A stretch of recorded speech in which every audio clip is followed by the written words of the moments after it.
journey week by week. SNL's best episodes they seek. From Carlin to Hanks to Mulaney, counting down moments for you and me. Amazing episodes, epic hosts, the ones that the fans love the most.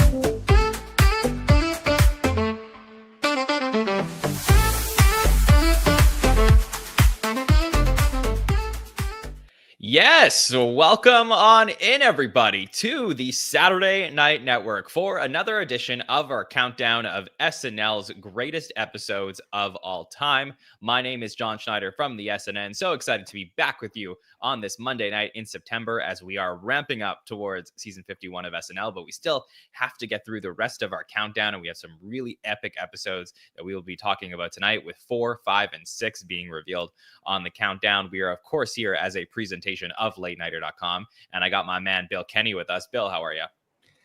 Good, John. I can't believe I only get a couple more weeks of hearing that bop before an episode, and you're going to introduce him in a second. I'm excited to be here with Dana. I'm also excited to be here with one of my superfan brothers. It's like getting two of the Beatles back together, right? So very, very excited to be here. Yeah, happy to have him here for the first time since May, returning to the podcast. Haynes is here. Haynes, how are you?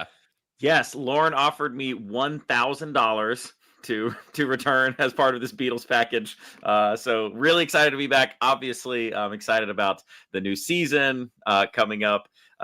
Fall is, I think of SNL kind of as one of the harbingers of fall, just like football, which is going to be tough on me as a Panthers fan this year. But we've got lots of comedy to look forward to. Soon I'll be able to forget about my Braves season and just focus on SNL. It'll be a great time.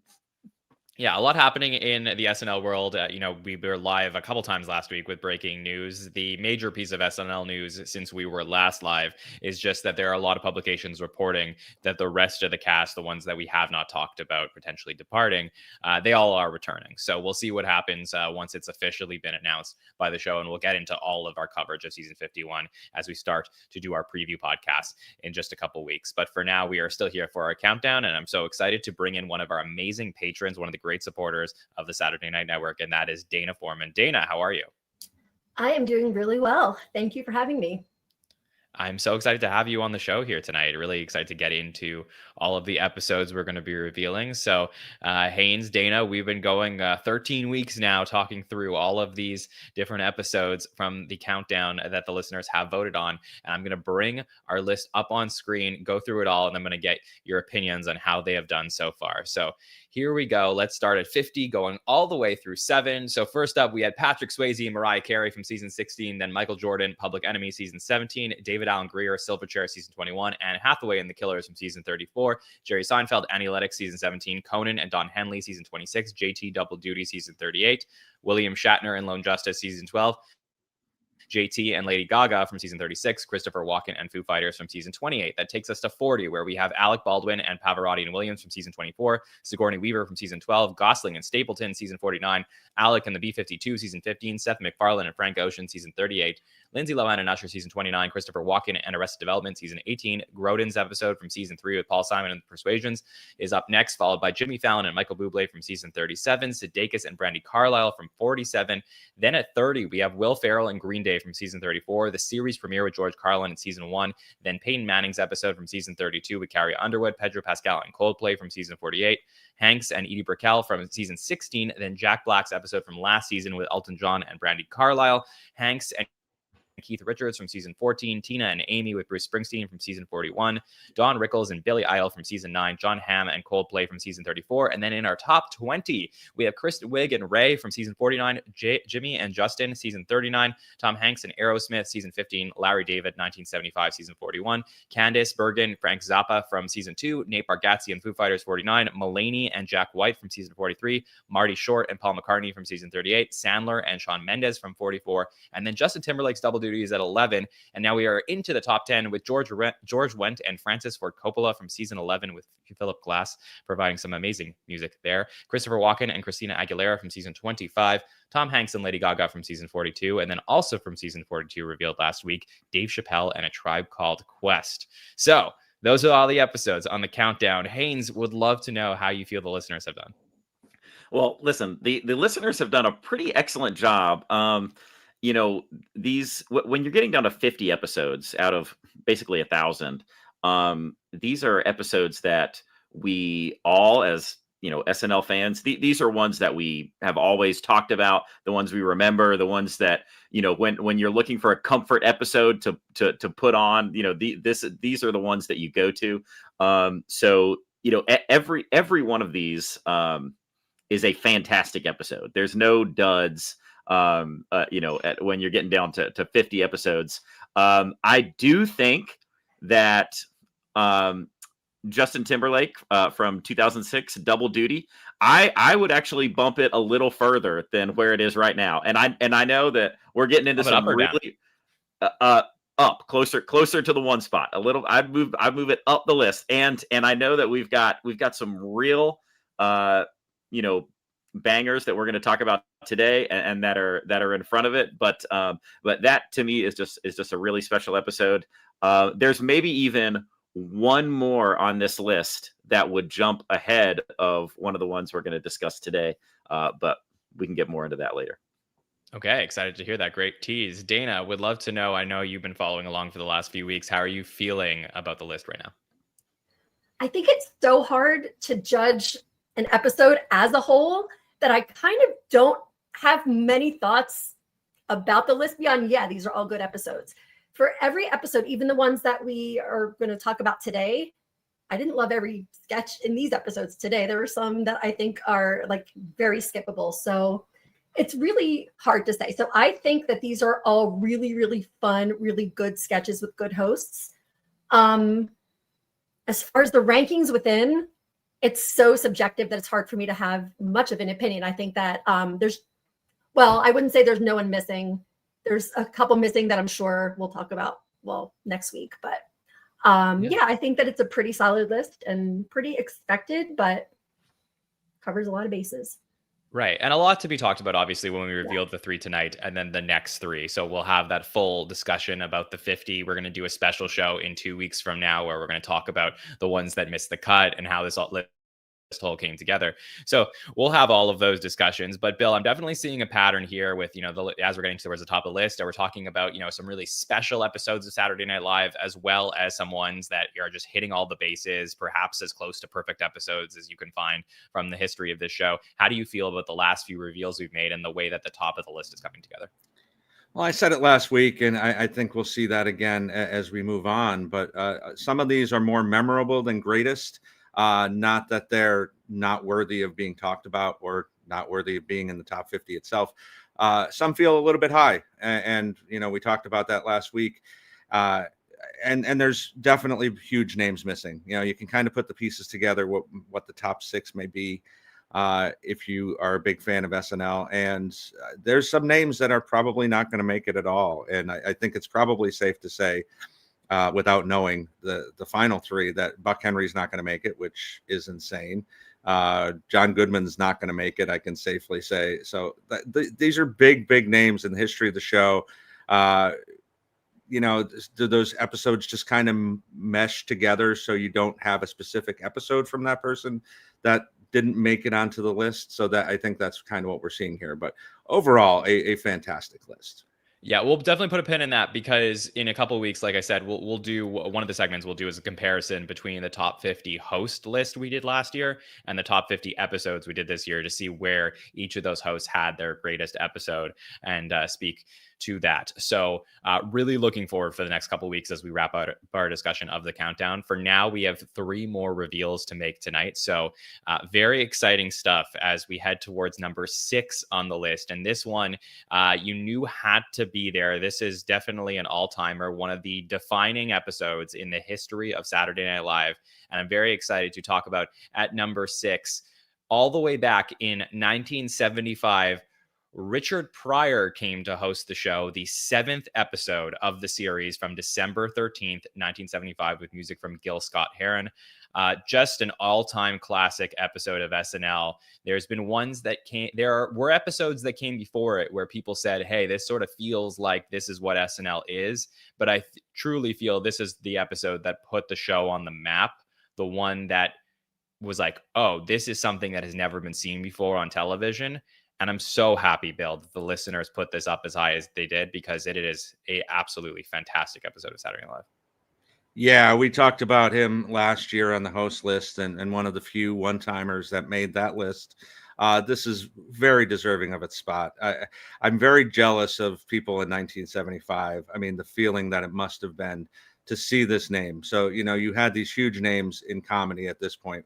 They already had George Carlin. Good episode to start the series, but he didn't really do anything other than his stand-up. So here we are with the other kind of tent pole of stand-up comedians. If you're a comedy nerd in 1975, to see this name pop up, you had to be just chomping at the bit to see what he was going to do. And he delivers in every single way. He gets a moment with every person in this cast, except for Garrett, poor Garrett. But, this really, from the beginning of the show all the way through, there is nothing that misses here. So very, very excited to talk through this. Yeah, and of course we'll get into it, but Garrett does have that moment at the beginning of the show, which I think is a legacy moment for Garrett Morris with this episode. But Dana, how do you feel overall about this Richard Pryor episode and it landing here at number 6? Yeah, I mean, every piece of it was outstanding. Every bit was so good. He just nailed it. And it's not surprising. Everyone knows that Richard Pryor is hilarious, but it was just, I don't know, from front to back, it was such a joy to watch it again. This is one that I hadn't watched in a very, very long time. Although parts I had, a lot of sketches go viral. You see them all the time on YouTube, things like that. But I hadn't revisited this for quite a while, and it was just really, really fun to watch. I know we'll get more into the segments moving forward, but what I was really surprised about was how well most of it aged. Like, to this day, I was like, this really holds up, which is shocking. Not many things that came out in 1975 hold up, but this does. That's an argument I make to a lot of people who tell me that they can't go back and watch old episodes of Saturday Night Live. Like, yes, Weekend Update, there's a lot of things that you may have to Google or Wikipedia to figure out what's going on at the time. But a lot of the sketches, the humor still holds up. And it's just fascinating to think about, what was funny 50 years ago can still be funny now. And Haynes, that has a lot of it in this episode. Yeah, absolutely. Sorry, my mute was being a little slow there. Listen, I always talk about with comedy, I do think that it is one of the hardest things to really understand the further back in time you go. Music is a really truly universal language. You can hear a song from a time decades and decades before you were born and kind of get the emotional feel of it just immediately, and I think that's true with food. You could cook a dish that your grandmother's been cooking, and you get out of that dish what those people got out of it. It's hard because of how much just of our lives that change, to really fully grasp every bit of a joke that was written 50 years ago if you didn't live in those times. And it's not just that it's like a topical reference, but people just have different ways of thinking about humor, and there's just different trends in delivery, and like even just the way you pause before you hit the punchline was different in 1930 than it was in 1980, and so I understand the challenge of going back and watching old episodes, but at the root of comedy, it's really just kind of making fun of, the observations of life and the things that humans go through. And we've always gone through the same sets of problems. So no matter how far you go back, and that's what allows, even a modern person like me to connect with, some humorism that Mark Twain wrote, is that, at our core, it's still humans creating and laughing at humans.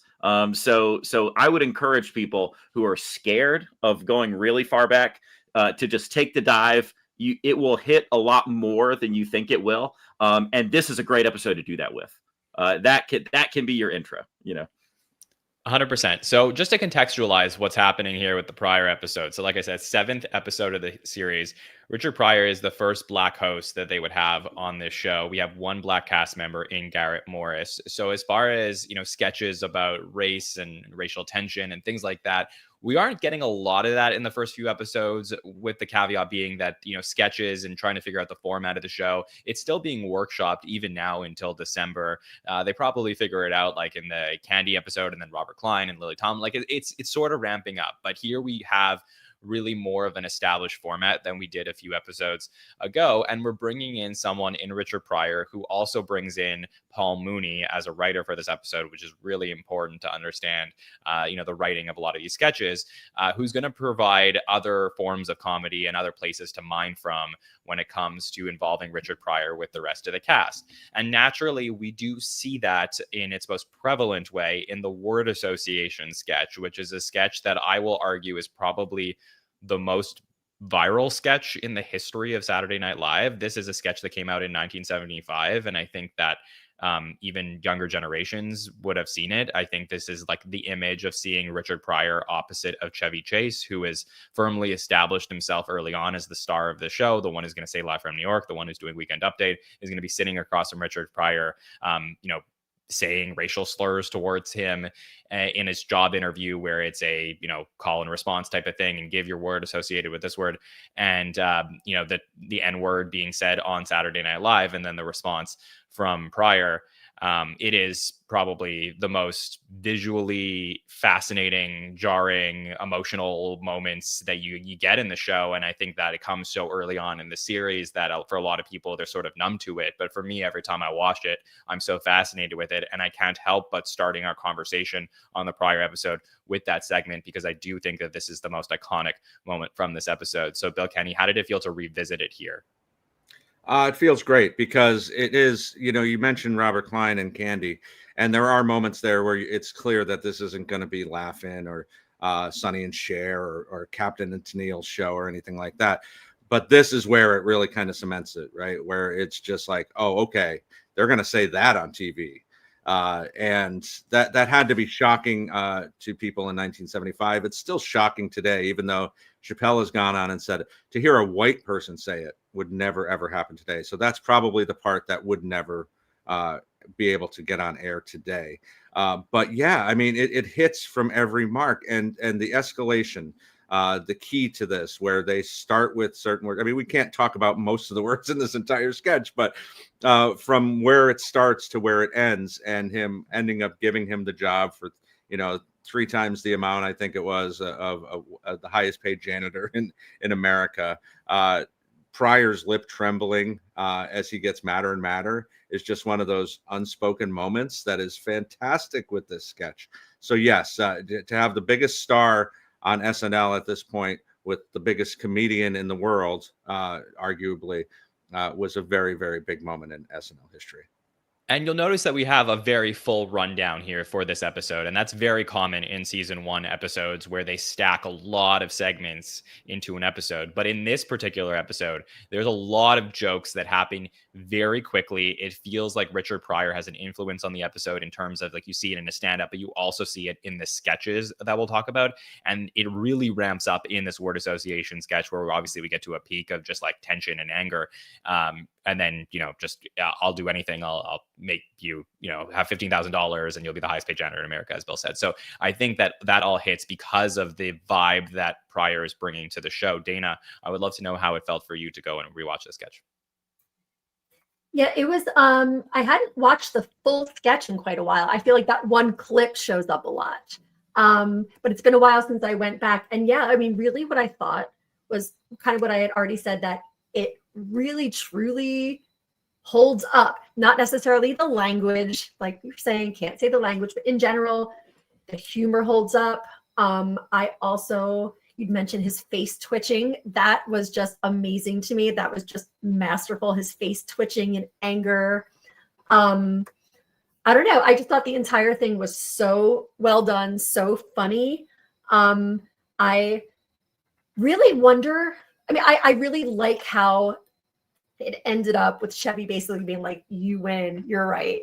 I feel like if it had ended with Chevy winning, it would not have become a classic. I feel like it's Richard Pryor winning in the end is why it's a classic. And there's something so satisfying about Chevy getting his comeuppance in this sketch in particular. I know that, like, America is still getting to know Chevy Chase by episode 7, but it does end up playing really well based on like people knowing Chevy and him being the one opposite of Pryor in the sketch. Like if it's Danny Aykroyd opposite of Pryor, like does that sketch or segment end up being very viral for 50 years? Like I don't think so. I think it's that fact that it is Chevy Chase really does allow that to be as prevalent as it is. So Haynes, would love your thoughts overall on the word association sketch. Well, obviously, it is one of the most famous sketches in SNL history, as we've kind of been touching on, and yeah, it's a perfectly the escalation is perfect throughout. It's like they're driving at a 45-degree angle, like it's just going up and up and up, but they're not leapfrogging any steps. It's just ticking up and ticking up and ticking up, and yeah, of course, the best part about it is, they're pushing this boundary like further and further, and you feel the tension rising, and their faces are actually getting closer and closer together.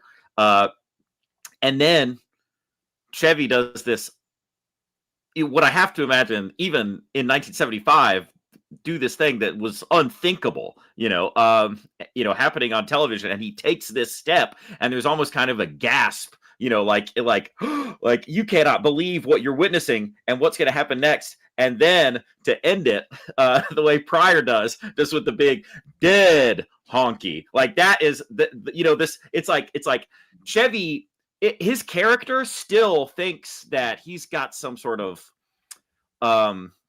it's beyond leverage. Like he has a right to do what he's doing as he's leading this job interview. And when he takes that final step, even this character realizes I am actually not that in charge. The way he gets this final response from Richard Pryor, that's like, okay, it's just like a real, slap in the face of reality. And it's the one that, that we all want. And so obviously, it goes viral because it has extreme language and it's extremely boundary pushing, as this whole episode is, and we'll talk about that. The different sketches where we really get that Pryor Mooney sense of humor coming through. But the combination of the escalation and then of course getting to that intense moment with the obviously extreme language, it's one of those things you're going to remember forever once you see it, I completely agree. It is definitely something that you need to go and see if you haven't seen it yet. Let's go all the way back to the beginning of the episode and we'll take you through the story of this episode. So we mentioned that Garrett Morris is, has a moment in this episode. And like I said, I think it's a legacy moment for him that when we look back at his career, it's something I'll always remember, that Chevy was the star. He's the one who does the fall, the first person to say live from New York. He's going to say it every time. He's going to be the major part of a lot of the sketches. He's going to be on Weekend Update. So when the show opens and Garrett is there in this sort of like restaurant sketch and says that Richard Pryor told him that he could do the fall, there's also a good amount of tension between Chevy and Garrett for a second of like, well, this is my thing. And in the end, we will get Chevy doing the fall, but we will get Garrett saying live from New York. And I believe, except for the president at the time, President Ford, Garrett's the only other one that's going to say live from New York while Chevy's a cast member. And I just think this is an amazing moment to have here in the Richard Pryor episode, Bill. Yeah, the fact that Gilda and Belushi are bigger stars by the end of season 1, they never get a chance to do this. Garrett having that moment, Chevy's nose being all out of joint about Garrett wanting to do it is really good and kind of prescient of what we find out about Chevy as time goes on and his attitudes towards other cast members. So it's nice. It's very short. Danny and Jane at the table in the restaurant. It does the job, and it is quite an honor. You got to think that Garrett is still happy to be the only other person to say this besides President Ford in season 1. And it plays a lot better because none of the other cast members ever get to do it until after Chevy leaves the show. Of course, if there was other opportunities, then it wouldn't play as much. But I don't think they knew that at the time. But it just does feel really special that on the Pryor episode, we get Garrett saying live from New York. So Dana, did you enjoy the opening to the show? Yeah, I mean, I again really enjoyed how it broke the fourth wall, how Garrett got his chance to say it. I also just really enjoyed how short it was and how short so many of the sketches were. But I'm sure we'll get to that, but it was just so refreshing. Like it was just so snappy and short and sweet, and I really, really enjoyed that. But yeah, it was really nice to give Garrett his due when Richard Pryor was hosting. Yeah, super nice moment there. And, we're going to get a monologue from Pryor right after he's going to come out. So we're starting to establish again the format of the show. Don Pardo is going to introduce the host. Richard Pryor is going to come out. He'll do the first of 2 monologues tonight where he's going to talk about Miles Davis in the hospital, bar fight, and an acid trip. So just obviously amazing stand up from Pryor, who's always incredible. Haynes, to see his presence on stage. Yeah, I mean, even if you don't know much about comedy, I think you know that Richard Pryor, you've probably heard that he's arguably the greatest stand-up of all time. There's a lot of different opinions about comedy and a lot of different types of comedy, and we all connect with a lot of different people. But you're not going to have a conversation where people aren't talking about him possibly being the greatest or most influential stand-up of all time. So listen, and that's another reason, the first sketch we talked about works so much. It's also got Chevy Chase and Richard Pryor. It's not 2 random people, but so you've got Richard Pryor doing his thing. There's a reason that, Lorne, and not to besmirch George Carlin in any way, obviously, but, Lorne famously said that, he really wanted Richard Pryor for the first episode. That's kind of the message that he would have loved to have sent with the very first episode. And so, Richard Pryor doing his thing. I mean, stand up, it's as good as it gets. This is pretty classic Richard Pryor stuff. He's always doing impressions of intoxicated people in one way or another. Like he's always talking about people being messed up on something or another. And this is a great little bit of that. I love the bit where he's having the drunk guy at the bar, but he tells the bartender, he says, "I want to get something for everybody in here." He said, "Give him a beer and 20 straws." And that's a great joke. And then and he's talking about he said, "Man, he said, I don't mind, a woman wanting to leave me, but they don't need to tell me, why they're leaving me." And then and he says, and then when you start to show a little force, they get all quiet. Nice. "I never want to see you again." "Well, you shan't." And like when he says "shan't," I'm just like, I don't know, it just kills me. So this is just one of the people who's best at their game, giving us their best stuff. So yeah, how are you not gonna love a Richard Pryor monologue? It's so great. And then he'll do a second one later on in the night where he's going to talk about heroin addicts and being mentored by drunks and all that. So that's exactly what you said. Like a lot of the same type of humor we're going to get from Richard Pryor, who is incredible at pacing himself and vocal changes and all of that. Like really one of the all-time great stand-ups in history. And the first sketch out of the monologue will be a samurai sketch. And you may be thinking, what? A samurai sketch, not in a Buck Henry episode? Well, this is actually the first ever samurai sketch on Saturday Night Live. And we're going to see a little bit of a different version of the samurai from John Belushi, who will be at a hotel and greeting Chevy, only to see him opposite of Richard Pryor, who's also a samurai in this sketch. And they're going to have a little bit of a fight and sort of break the sketch format in a way that most people don't remember, where we're actually going to get the samurai speaking English at one point, and they're having a great back and forth. So Bill, this is always a really classic samurai moments that I think back to on one of the non-Buck Henry samurais. Yeah, I mean, we get I think four samurais that aren't Buck related. So they're all of varying goodness, but this is one of the better ones that doesn't include Buck. Although it is kind of jarring to see Chevy in that straight Buck role. The interplay between Pryor and Belushi is great. Yo Mama-san. And like you said, the English, one of the few times that Futaba speaks English by saying, "I can dig where you're coming from," when he finally gives up and realizes that Pryor's going to kick his ass, so he better carry those bags up to Chevy's room. This is a great one. Dana, how are you feeling about the samurai sketches and specifically this first one? So I didn't go back and watch a bunch of other ones, so it's been quite a while. It's funny. It's fun to watch. I mean, they're never, I think they were never the greatest thing in the world, but it's always fun to watch Belushi do his thing. I think the star of this one was Richard Pryor's prosthetic, whatever they want to call it, the bald head with the ponytail. It was hilarious, and that made me laugh more than pretty much anything. But yeah, all in all, it was fun. It was fun to watch. They're good at what they do. And I do find that this is a really important moment for John Belushi in the show. I know he does like Joe Cocker, and I think the episode prior he does like a Beethoven. So he's like does some impressions and like shows some energy. But him getting a character here, maybe they didn't know at the time that this was going to be one that he was going to do so much. But just him having that moment here on the show, like Chevy to me always like gets off to such a fast start, and he's like so far down the track. But Belushi like slowly starts to catch up throughout the season. And I feel like this is a pretty good turning point of like, okay, this is a guy who has something, who might start to lead the show. And I just love getting to see him opposite of Pryor. I think it's really fun to see their energies matching each other, Haynes, in this sketch, The Samurai Hotel. Yeah, definitely. And I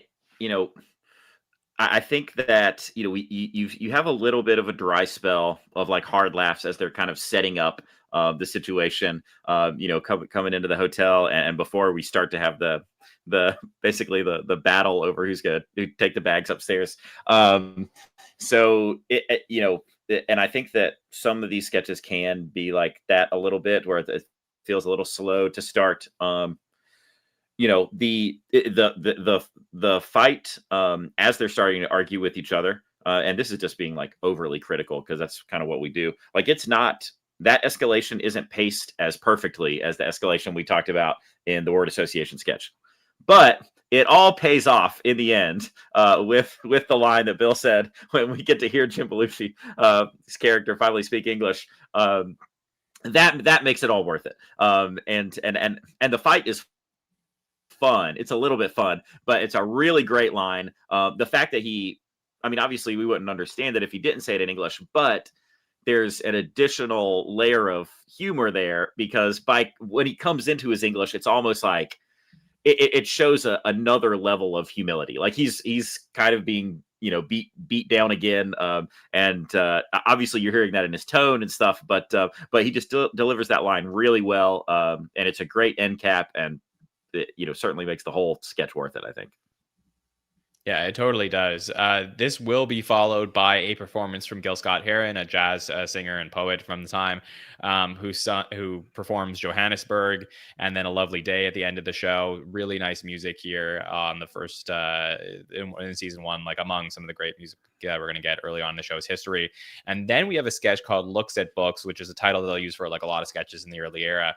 But this is Jane Curtin opposite of Richard Pryor, who is in one of the most fascinating SNL segments maybe ever, performing a comedy routine here where he's talking about becoming a white guy and using shoe polish, and then performs a white walk. And you might be saying to yourself, okay, this is interesting. Like, I think I've heard about this before, where he's talking about his White Like Me book. Well, there was a sketch, obviously, in season 10 when Eddie Murphy comes back and then hosts the show, and he's going to become a white person and actually walk down the street and all of that. And you get that much more famous version of this joke. But I've always found it really like fascinating, especially when I went back to watch this episode for the first time, to be like, wait, what is going on right now? Is this like a prelude to that? And it is just so cool to see that, Bill. Yeah, you have to think Eddie Murphy, 12-year-old Eddie Murphy, is sitting in his room watching this episode as it's happening, and kind of putting the seedling in his head. I wonder if he's ever talked about this, because he had such respect for Richard. And, they did Harlem Nights together, which is an underrated movie. So I do wonder if like that kind of, he wanted to put it into form. Like he wanted to have it shown other than just spoken about. But yeah, this is great. Again, here's Jane doing her thing. And the line, did anyone catch on? No, there's a lot of dumb honkies. So I always love that line. So yeah, this is a lot of fun. Haynes, what did you think of the Looks at Books sketch? Man, I love that sketch. This is the kind of sketch I love. I just, to see Richard Pryor doing the white walk when he gets up and does the white walk. And yes, it's clear that this Looks at Books walked so the white like me could run, like that. There's no doubt about it. But yeah, like Bill was saying, to take kind of that concept, flesh it out more, give us a completely visual experience, with the white like me. I mean, that was awesome. But this was just a fantastic sketch. He talks about the white talk, excuse me, could you step out of my way? Like pronouncing every, phone in the words, every sound in the words. And then a little additional follow up with stereotypes, saying that he's going to do his next book is going to be on Jewish American princesses. So he's going to get a sex change and marry a doctor. And so it's too bad we never got a follow up for that sketch. But just a really fun sketch all around. Yeah, a really fun one, and just a really cool sketch to go watch in retrospect, Dana. Mm. Yeah, I also had forgotten. I mean, this, I was very familiar with Eddie Murphy's White Like Me sketch.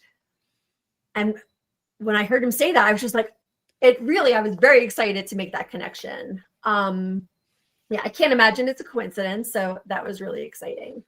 And yeah, I mean, I don't know, it's a well-worn trope, but Black people making fun of white people is never gonna not be funny. Like it's old news, but it's funny for a reason. So it's good stuff. It was good.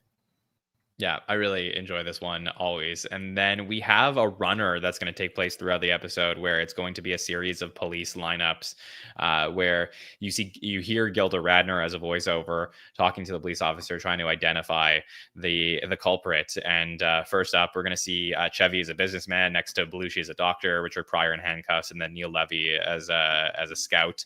And then the second one, we see Pryor next to an icebox, and then a duck and a nun, and then the third with the cops all pointing at Richard Pryor. So I always love runners in episodes, and it's always great to go back to a classic episode that has a great runner. So Bill, this is very exciting. My love for runners too, John. Yeah, I especially like the second one with the duck and the icebox, and Gilda says, "Can you open the icebox?" just really, really great. This era is so good at just in out, 15 seconds and you're done.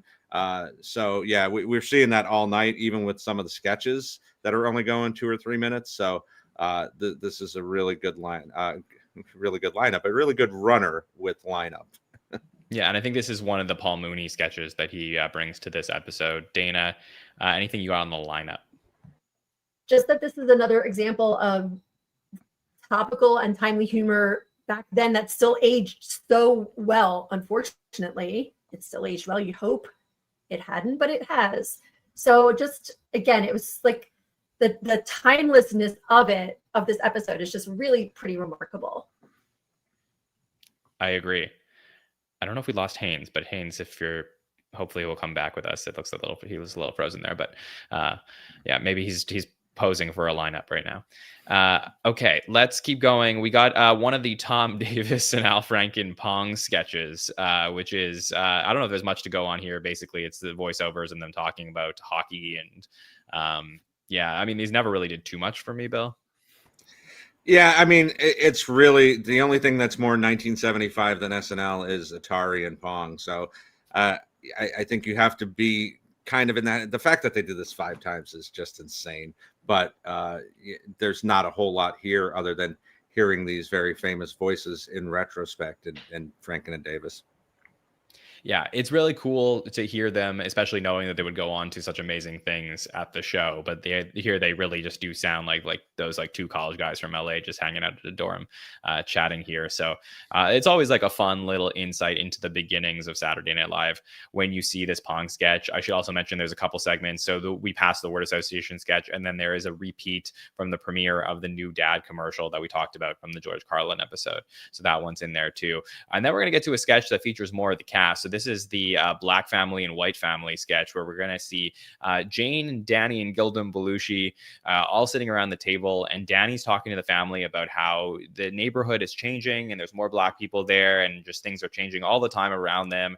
And as this is happening, the kids, they need something, they got to go up to their bedroom, and they leave the set, and in comes Black performers to replace them. So we see Richard Pryor there and a couple of other guests come to replace them, and eventually will replace Jane as well in the sketch. So Danny's just sitting around, not noticing that his whole family has become a Black family. And I know that the word association sketch is absolutely iconic. To me, I will never forget this sketch. I think it is so brilliant and so well done. It is one of the classic examples of like, I would put this in like one of my sketches to explain to people what Saturday Night Live could be. It hits on every level for me, Dana. I would love to know your thoughts on it. Yeah, I again really thought it's not only is it really funny, but another one that just holds up so well. I loved the closing line at the end about passing the grits, which was a perfect kind of button on the sketch, but also just again thought it was short and sweet. I loved that they swapped everyone out. I thought the whole thing was, I don't know, I don't really have anything else to say beyond what you've already said, but it was just really, really well done, funny, and has aged incredibly well. So good. Yeah. And the will you pass the grits line at the end is just an all-timer. Okay. Bill, your thoughts on this one? Yeah, this is I agree with you, John. I think this is my favorite sketch of the entire night. The social commentary here is just right there in your face, but in a comical way. So it's not beating you over the head with it. The fact that I wonder what these people went on to do. I know the names were Catherine McKee and Annette Chase, I believe. Is that correct? No relation. No relation, no. But it's really fun to see what they're able to do here. Again, in 1975, it's bananas. Yeah, it's really great. Again, I think also a Paul Mooney piece that he... And Annette Chase. Thank you, Ken. Yeah, perfect. There you go. So just that one to me is like I said, an all-time sketch. We're going to have Weekend Update with Chevy Chase, so he'll be there on the phone as we start the show. We're going to see a lot of the Chevy tropes, including I'm Chevy Chase and you're not. A Generalissimo Francisco Franco is still dead, which is the first time that he will ever say this on the show, and it will go on to become a very famous line. We'll have a Spud beer commercial, which had been from the episode prior, that he will repeat in this one. And then we'll bring in Emily Latella, who had previously been seen in a sketch, but now is in on Weekend Update doing her first commentary at the desk. So an absolutely huge moment for the show to have Gilda as Emily Latella there talking about busting school children. And this will end with the news for the hard of hearing with Garrett Morris. So like everything that you would put on paper from a season 1 Weekend Update is in this episode, Dana.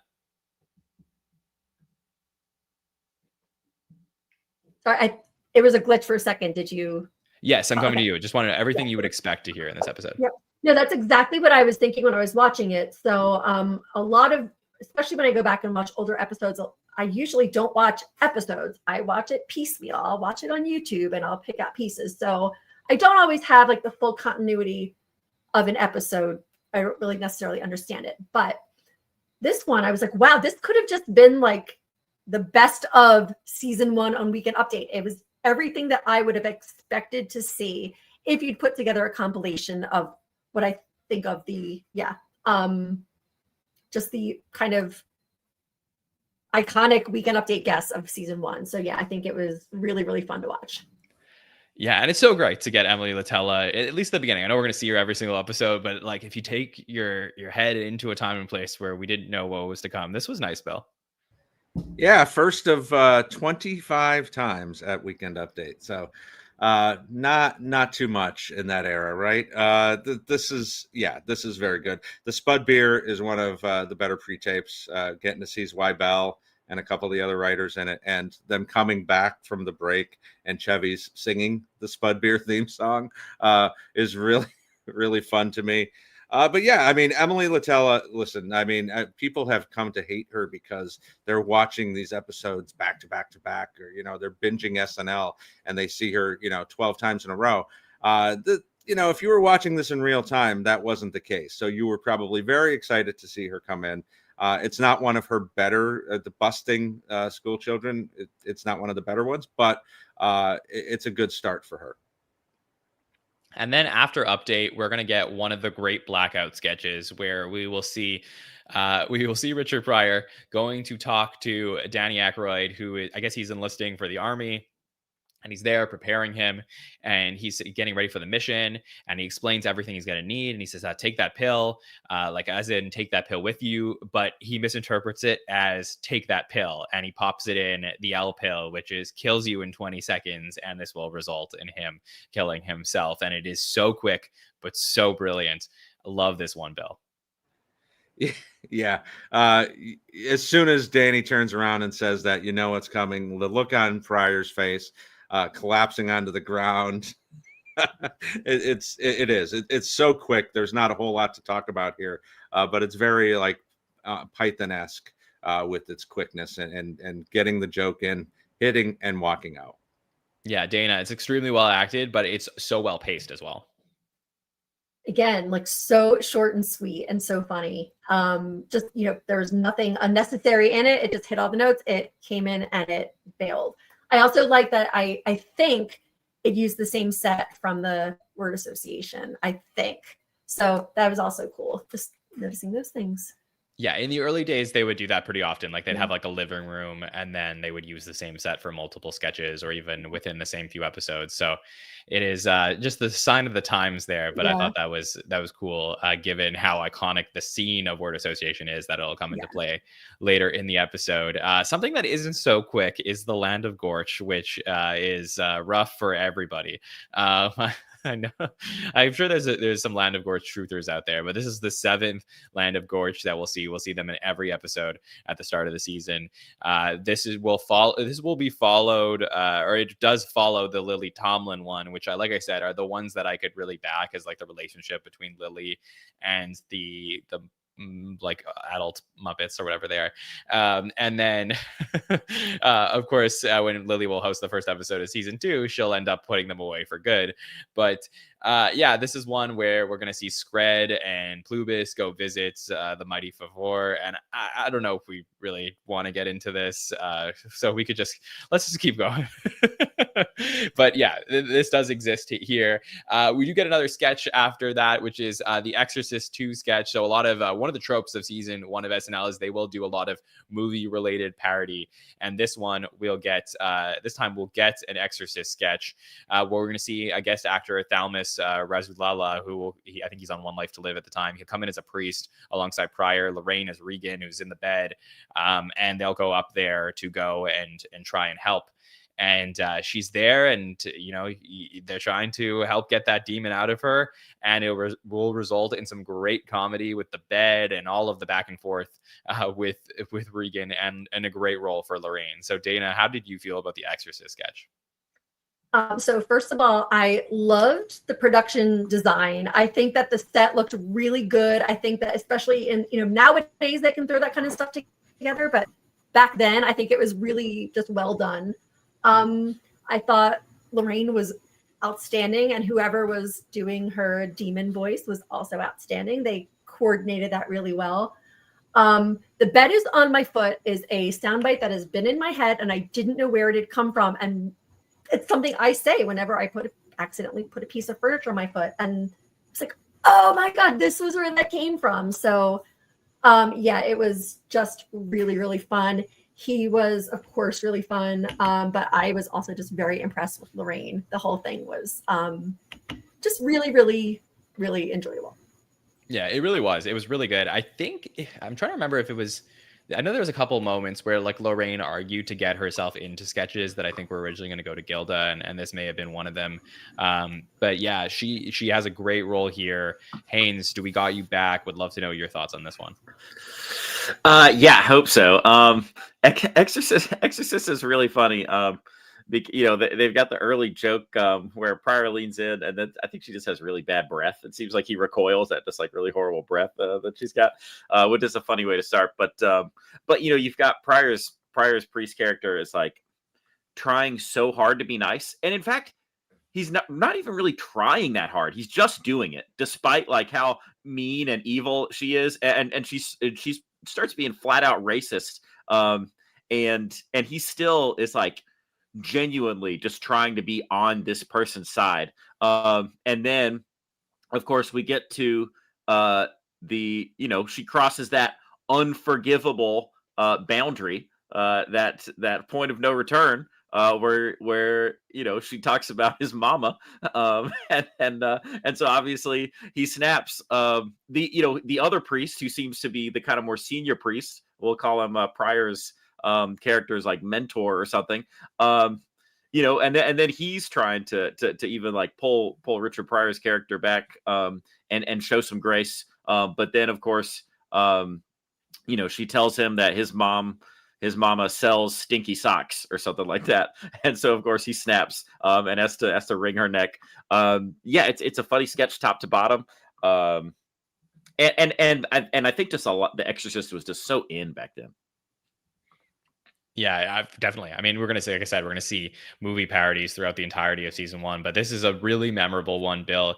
As Dana said, the bed must be on the floor, turning into the bed is on my foot is just so great. And of course, the kitty litter, I won't forget that either. So how did you enjoy the Exorcist sketch? Yeah, you can keep your cork soakers. This was the first time they played with language like that, with your mother sews socks that smell. And if you've seen the movie, you know what she actually says in the movie there.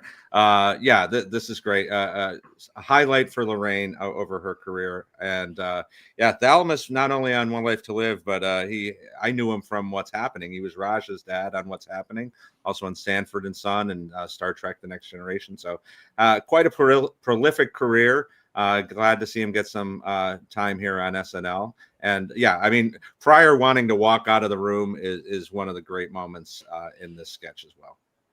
Yeah, it's a great moment here. We'll then get an Albert Brooks film. So this is sort of the last Albert Brooks film. There's going to be like one early in the new year that's like a pseudo Brooks film, but he had a contract to do 6 films, and he's there and he's sort of fulfilling his contract. And this one is him being sick in bed. It's not really, there's not too much to get into, I think, about this one. Then after, we're going to get a very quick joke with writer Tom Schiller saying he knows the truth about what happened to JFK. He's going to run on screen and get shot in front of Richard Pryor, who will then do his next monologue. And then to wrap up the night, we're going to have Richard Pryor. And I believe this was, to my understanding, it was Richard Pryor's condition to host the show was that his wife at the time, Shelley Bonus or Shelley Pryor, would get an opportunity to perform on stage at the end of the night. And she's going to do that here and does like this sort of story about horses. Bill, anything you got on Shelley Pryor's performance? No, it's a little bizarre. The talk about this one actually doesn't age well. It's very hippie-ish for 1975. I don't know that it really plays. Yeah, it was a condition. I think it was his ex-wife at this point. So oh really? It's kind of funny that he insisted on it. Maybe that was pay less child support, but Yeah. Well, that's just an interesting footnote on this episode. And then we will get our final moments of the night with them performing A Lovely Day, Gil Scott-Heron there. So really nice way to end the evening. I believe there is in the original version of this episode that is not on the DVD. I think Richard Pryor and Shelley Pryor will perform together at the end of the night. Like they'll do something at the end, but that's I think lost to time. But either way, this is just one of the most fascinating episodes, one of the most memorable episodes in the history of the show.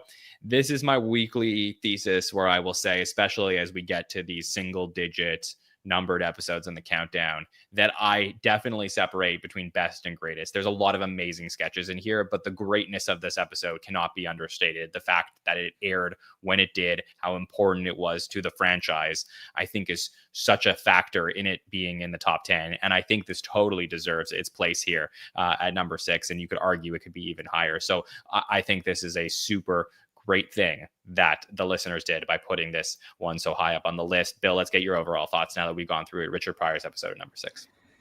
Yeah, Land of Gorch aside, I think this hits all the marks. It is important. It is greatest. It is memorable. There's so much that's going on here, as we've just discussed. There's not really a bad sketch in here. The stand-up is fantastic. The music is fantastic for bonus points. So very well deserved to see it this high up. Dana, how are you feeling about the episode landing here at 6 now that we've gone through it? Definitely well deserved. I think that one of the most important things about this episode is how much it really felt like him. It felt like Richard Pryor. You said he brought people in. He brought in his ex-wife or whoever she was. It felt very, very much like him in a way that, with the exception of like maybe Chappelle, doesn't feel like that anymore when they bring a host in. It doesn't necessarily feel like they make it their own. I think a lot of it has to do with the fact that the format is so rigid now, where back then it wasn't. And it's just something I wish that they would do more of. Like when they, not for everybody, but sometimes you bring in someone that's just really important or has a really interesting point of view. And it would just be really nice to kind of sometimes break the format when a host like that comes in. Haynes, let's get your overall thoughts here on Richard Pryor's episode landing here at 6. It's such an important episode, and like you guys touched on the greatness. So yeah, it's got a lot of greatness.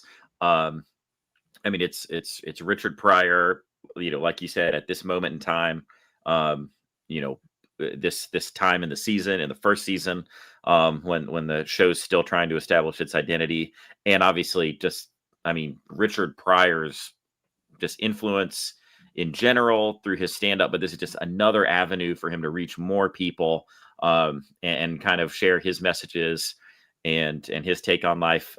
It's an incredibly great episode, like you were saying.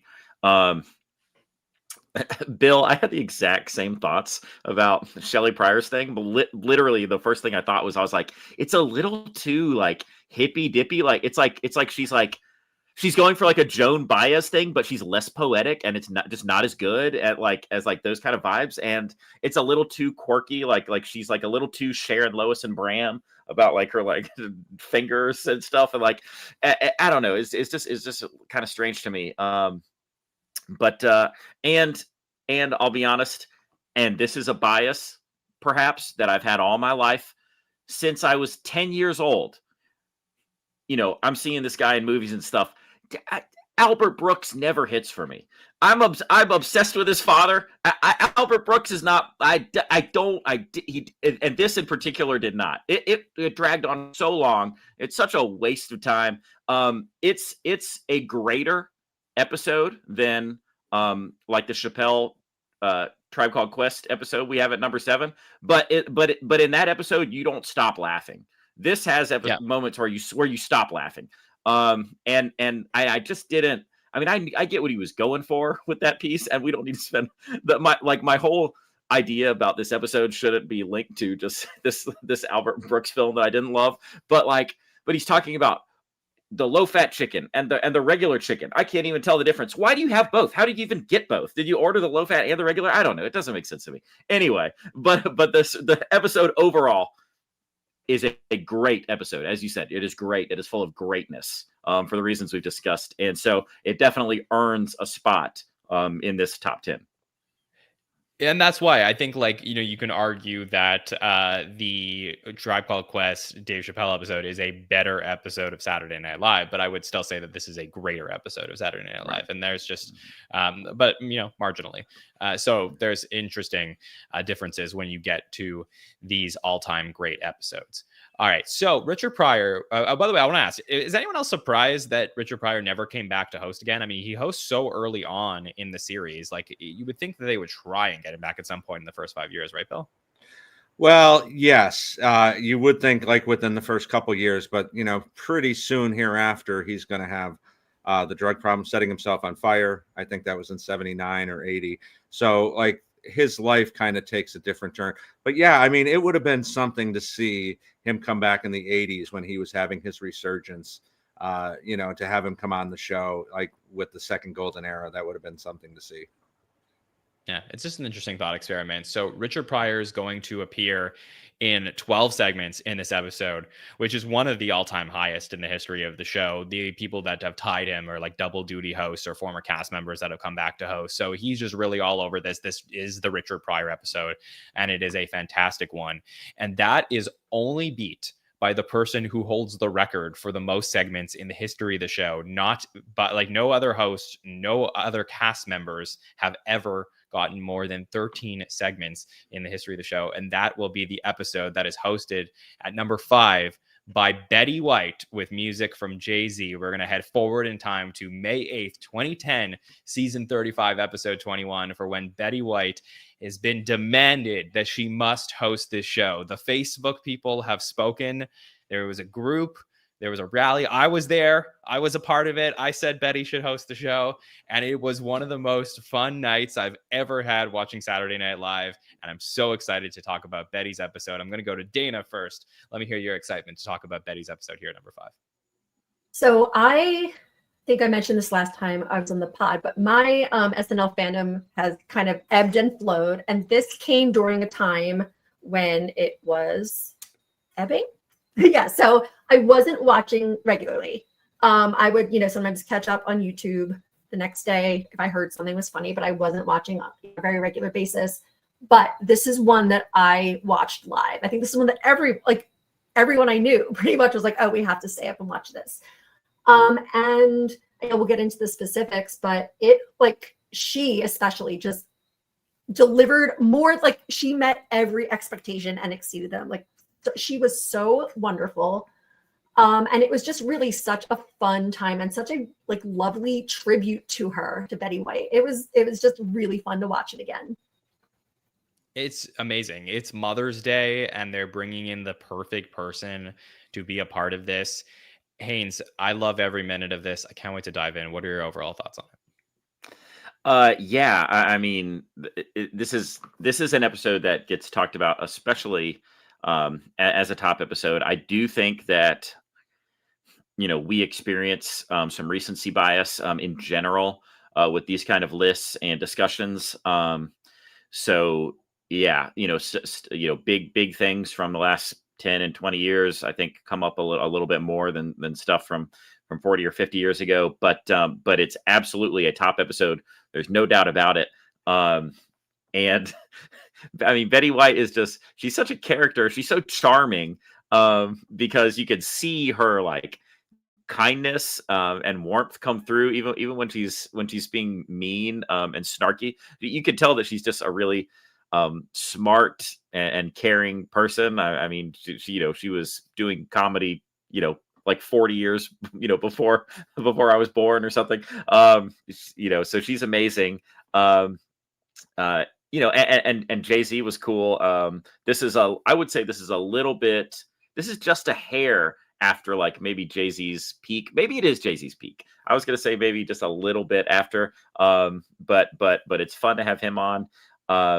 The only critique, and I'm so scared to say this because people love Betty White so much, it's I can't say anything bad about her without getting in a lot of trouble. And I'm not meaning this but it's a show where you got to read the cue cards rather than memorize your lines. And there's just multiple times in the episode, not once or twice, but kind of several times, almost every sketch where some of her lines are delivered a little bit late or clunky because I think she's waiting she's 80 and a half. I know that and that's the reaction that I was expecting from you, that people are going to bust my chops over being nitpicky about this kind of stuff. But what are we supposed to do? This is what we do. We nitpick this kind of stuff. No, this is not what we do. We don't criticize the elderly. Oh my God. That's oh my God. See, most normal people's takes on this episode. You're blaming it on her age. That's ageism. I think that other people of her age could read cue cards. So how about you back off? All right. Well, I would have. Great to have you back. Bill. Listen, this is exactly why you have me on, by the way. 100%. Bill, this has been long talked about as being one of the greatest episodes ever. It is the highest rated episode of Saturday Night Live on IMDb. I definitely thought this one could enter into the top 3. We get it here at 5. How are you feeling about it overall? Yeah, I'm glad Haynes is taking some of the heat here. No, this is a fantastic episode, and this, the lead up to this. Remember Facebook? I wonder whatever happened to that. When Facebook wasn't quite the hellscape that it is now, and there was these nice moments where things like this could happen. She's such a legend at this point, not only because of the two sitcoms that she was known in Mary Tyler Moore and Golden Girls, but the fact that she was in the business. She references this in the monologue of being on Life with Elizabeth in the 50s and being live. And so she came into the industry as it was starting. Probably the last person definitely the last person we'll ever see on SNL in that regard. So it is an historic moment. It's a very memorable episode. It might be just a little bit high, but we'll talk about that later. I completely disagree. I think that this is easily a top 5 episode in the history of the show. And I think that it is the one episode that's canonical that you could argue is sort of like an anniversary show. It's the 35th anniversary of the show.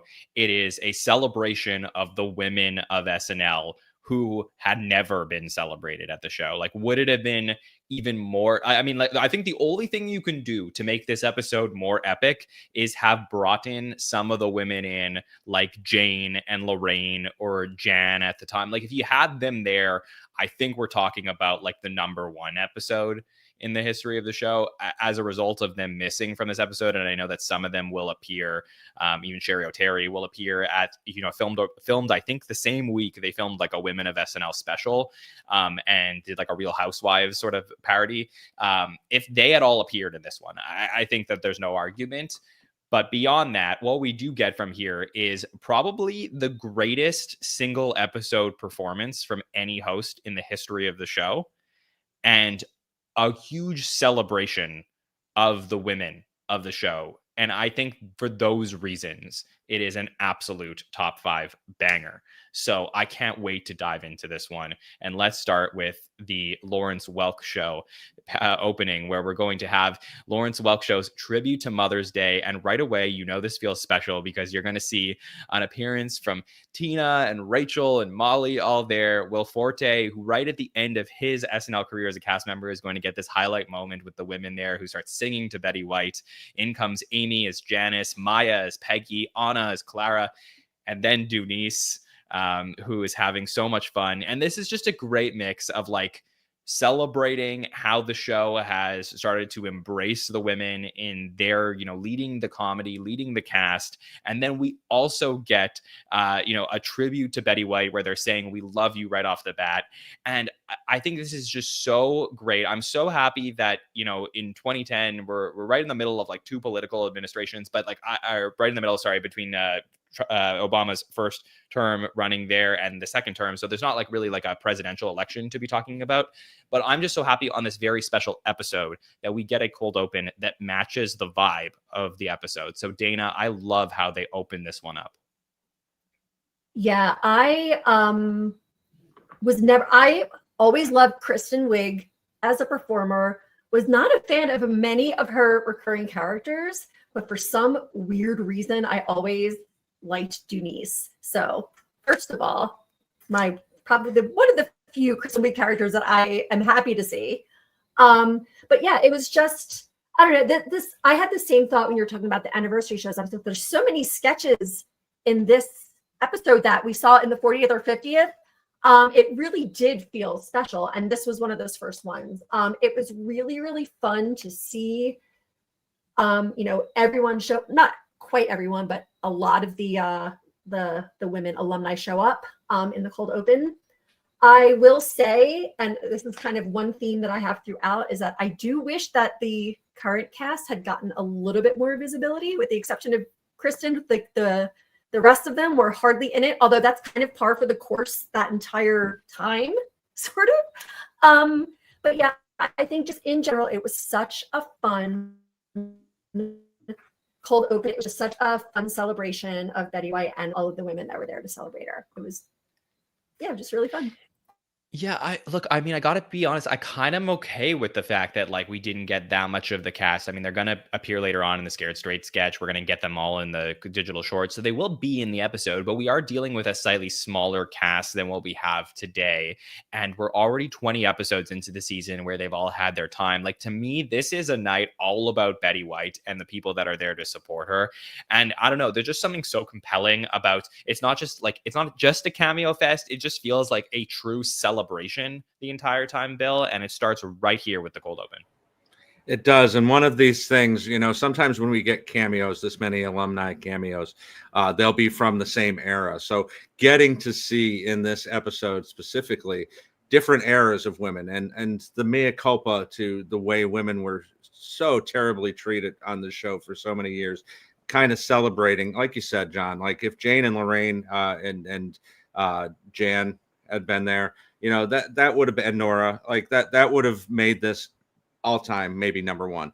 But even so, like getting to see Molly with Tina and getting to see later on, we see Amy with different eras. So like there's a lot of things going on here. I love Denise. I've always loved the play on this. Betty's sustained applause that she gets where Will has to stop talking because of everything that's that's awesome. He has to stop talking, saying his lines because of how much applause she's getting. So yeah, the night is off and running here with this cold open. Haynes, were you able to enjoy the cold open, or was the cue card reading too much of a distraction for you? Listen, maybe you don't think it's appropriate for me to share that opinion, but like watch the tape, bro. I mean, just watch it. Just watch the tape. I'm not wrong. Have a heart. No, I'm not. Listen, love this open. Like you said, it's a total celebration. It feels like a sketch that was written for a beloved cast member's final episode. It feels like we're the opportunity to say we love you and thank you for everything we've done, and that goes all the way through to the end. I mean, I love the good nights. Betty White seems genuinely moved when they bring out her flowers at the end. I think that she wasn't expecting. So yeah, top to bottom, we'll experience that throughout the episode. But really the end caps in particular, this cold open and the good nights, just really, really warm. Great way to kick off the show. Obviously, yes, you're excited as soon as he mentions the Juggalettes and you get to see Tina and Rachel and Molly Shannon, and then Amy and Anna and everyone else coming out. Obviously, Krista Wiig's there, but seeing Amy and Anna come out and Rachel, at the beginning of the sketch as well, just really fun. So yes, of course, I did enjoy it. Through my cold stone heart, I found a way to enjoy it. Yeah, and it's like one of those things that I think is really cool and really unique in that, and I love that you said it's almost like a celebration for a former cast member, in that when we get moments like this in the series, it's usually in celebration of something that's happened already in the series. There's like a lore to it. But the lore of this episode is everything that takes place outside of the series, which is an honoring of a person that's brought so much to the industry, like someone who maybe SNL doesn't fully exist in its full form without their contributions to the medium.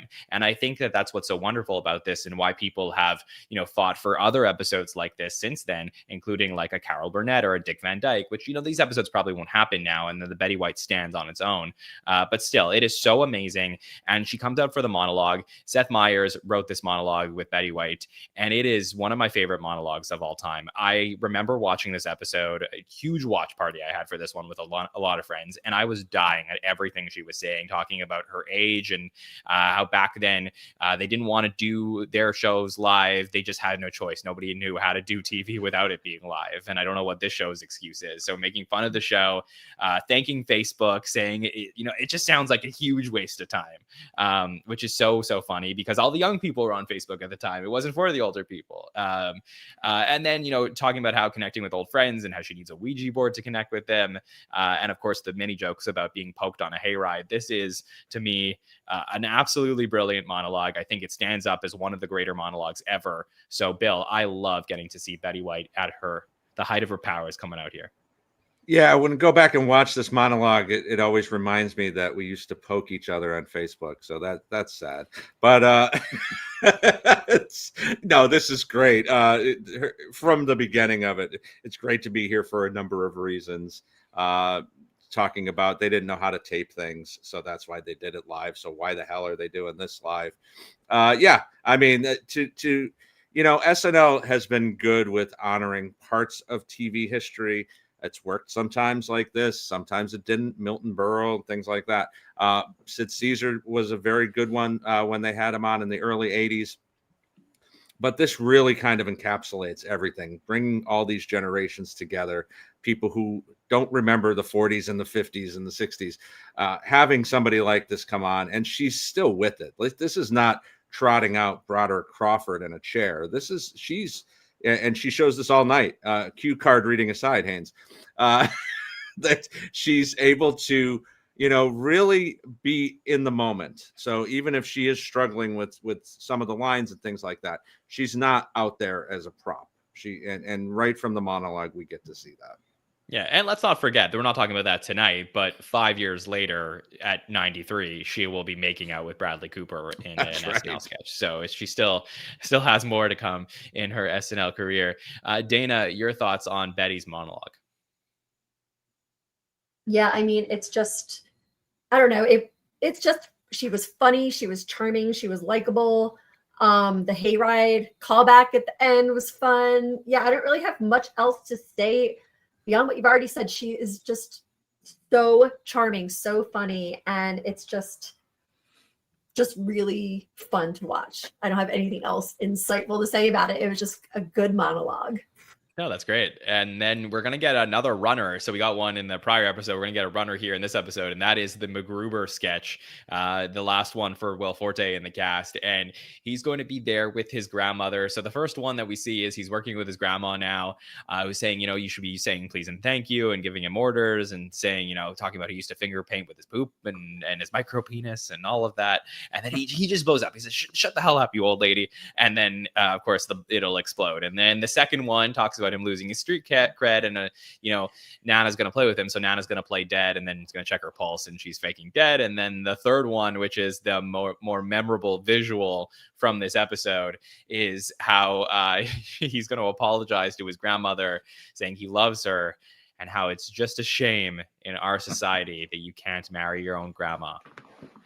Or can you? And then they come together, and Betty White and Will Forte are about to kiss, and then it does explode and fireworks erupt. Haynes, your thoughts on the MacGruber runner we got in this episode? Well, I like that. I personally think that each one gets progressively better, which is the way it's should work. So it really ends on a bang. Obviously, as MacGruber sketches tend to do. But yeah, pushing those boundaries with the grandmotherly incest was pretty freaking funny. Yeah, I just really enjoyed, especially number 3. I just thought they took it to a really good place. It was very funny.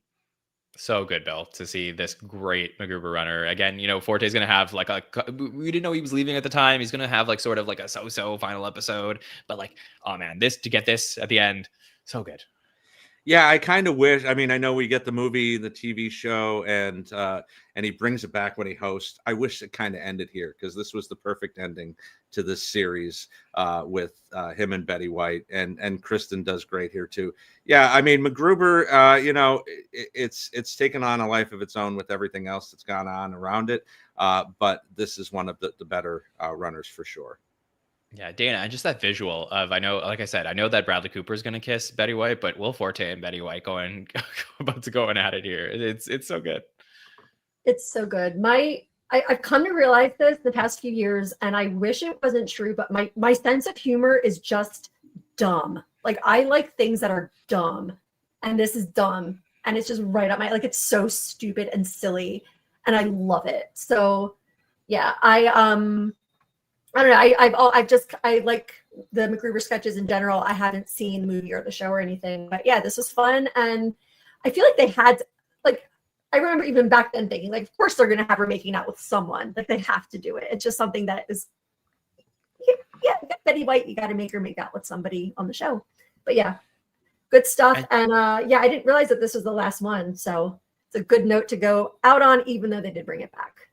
Yeah, and she was totally game for everything. I remember hearing Louis, the prosthetics team, like saying how like she's the only probably host in the history of the show that didn't do a facial prosthetic because they obviously at her age they didn't want to take any chances. And like, but beyond that, like I mean, willing to make out with people and like willing to do anything in this episode. I think it's just like that's a testament to how great she was at that age. So really funny runner here. And then, it was fun that last week we got to talk about the very famous Alec Baldwin delicious dish sketch with the sweaty balls. Was that last week or is that a little while back? Okay, so a few weeks ago, but yeah, what is time? But now we get the other one that we were referencing is the all-time great, which is here we get Betty White as Florence Dusty from Dusty's Bakery, talking about her Dusty muffin, and you got Anna and you get Molly in the building, and they are here to talk about the muffins, and everybody thought like because there had been delicious dishes before that and delicious dishes after that never matched the heights. But this was the one that people were like, oh yeah, they finally did it. They finally flipped it and got the right angle for it. Dana, to me, one of the more memorable parts of this episode as well, delicious dish. Yeah, I do have to go on record and say that I don't think Dusty Muffin is as funny as Sweaty Balls. That said, the jokes still really land. Like the jokes all really, really work. So yeah, it was really fun. And again, this was something, I was watching this when I didn't really watch it regularly. I had also watched the Sweaty Balls sketch, I think probably live at the time I was watching. So it was just really fun to see such a callback. And yeah, just like Betty White is just up for anything. She was just game for anything. And it was really just fun to watch. And then also, I know it hadn't been that long since Molly and Anna had done this, but it was so nice to see them in the sweater vests and the wigs again. It was just really nice to see. It made me smile. But yeah, the jokes were really, really funny. I just wish that, yeah, it's not as funny as Sweaty Balls. The words Sweaty Balls are funnier than the words Dusty Muffin. Yeah, it's funnier, but I think that it still plays. Like it does the thing that I think always worked for these sketches, which you have to picture yourself as the listener to this radio station to be able to fully get everything that's going on here. And they hadn't done this since the Sean Hayes episode in 2001. Rachel Dratch actually replaced Molly in these sketches for a couple times in 2002, but it just didn't like fully have the energy of the previous one. So yeah, I mean, just so cool to get this in here. I thought this was absolutely hilarious, Haynes. Love it. Could not agree more that I think it's probably the best version of Delicious Dish outside of the Sweaty Balls. And you got to think that like it must be so fun, writing a sketch like this because, sometimes like I imagine you're trying to write a sketch and you're trying to come up with a pun or something and you go, gosh, all right, let me, try and come up with 10 puns, for this word and make it work in this situation. And it's like, you're really racking your brain. I mean, with this, it just feels like it's going to flow. Like you could just write 100 million, puns about these Dusty Muffins. So, and they pack them in. So that means there's plenty to, to pull from, no duds. Like everyone is making you laugh. I won't say that I disagree with you, Dana, that Sweaty Balls is funnier, but I will say that this is so funny. It didn't even cross my mind to compare them. I thought it was that good. I enjoyed it that much. So just a really, I mean, there's some wild ones in there and muffins don't squirt. So they took it somewhere, like I blocked out of my memory actually that the last one that they did together was the actual sequel in 2001 with Alec Baldwin where they did Sweaty Wieners.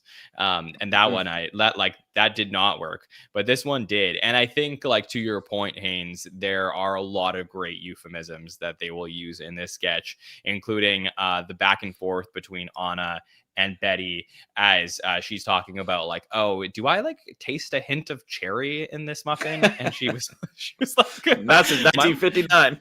Yeah, 1939. She said my muffin has a cherry since 1939. And she says like, yeah, I dabbled in muffins when I was in high school. And she's like, I could tell from your haircut that's what you did.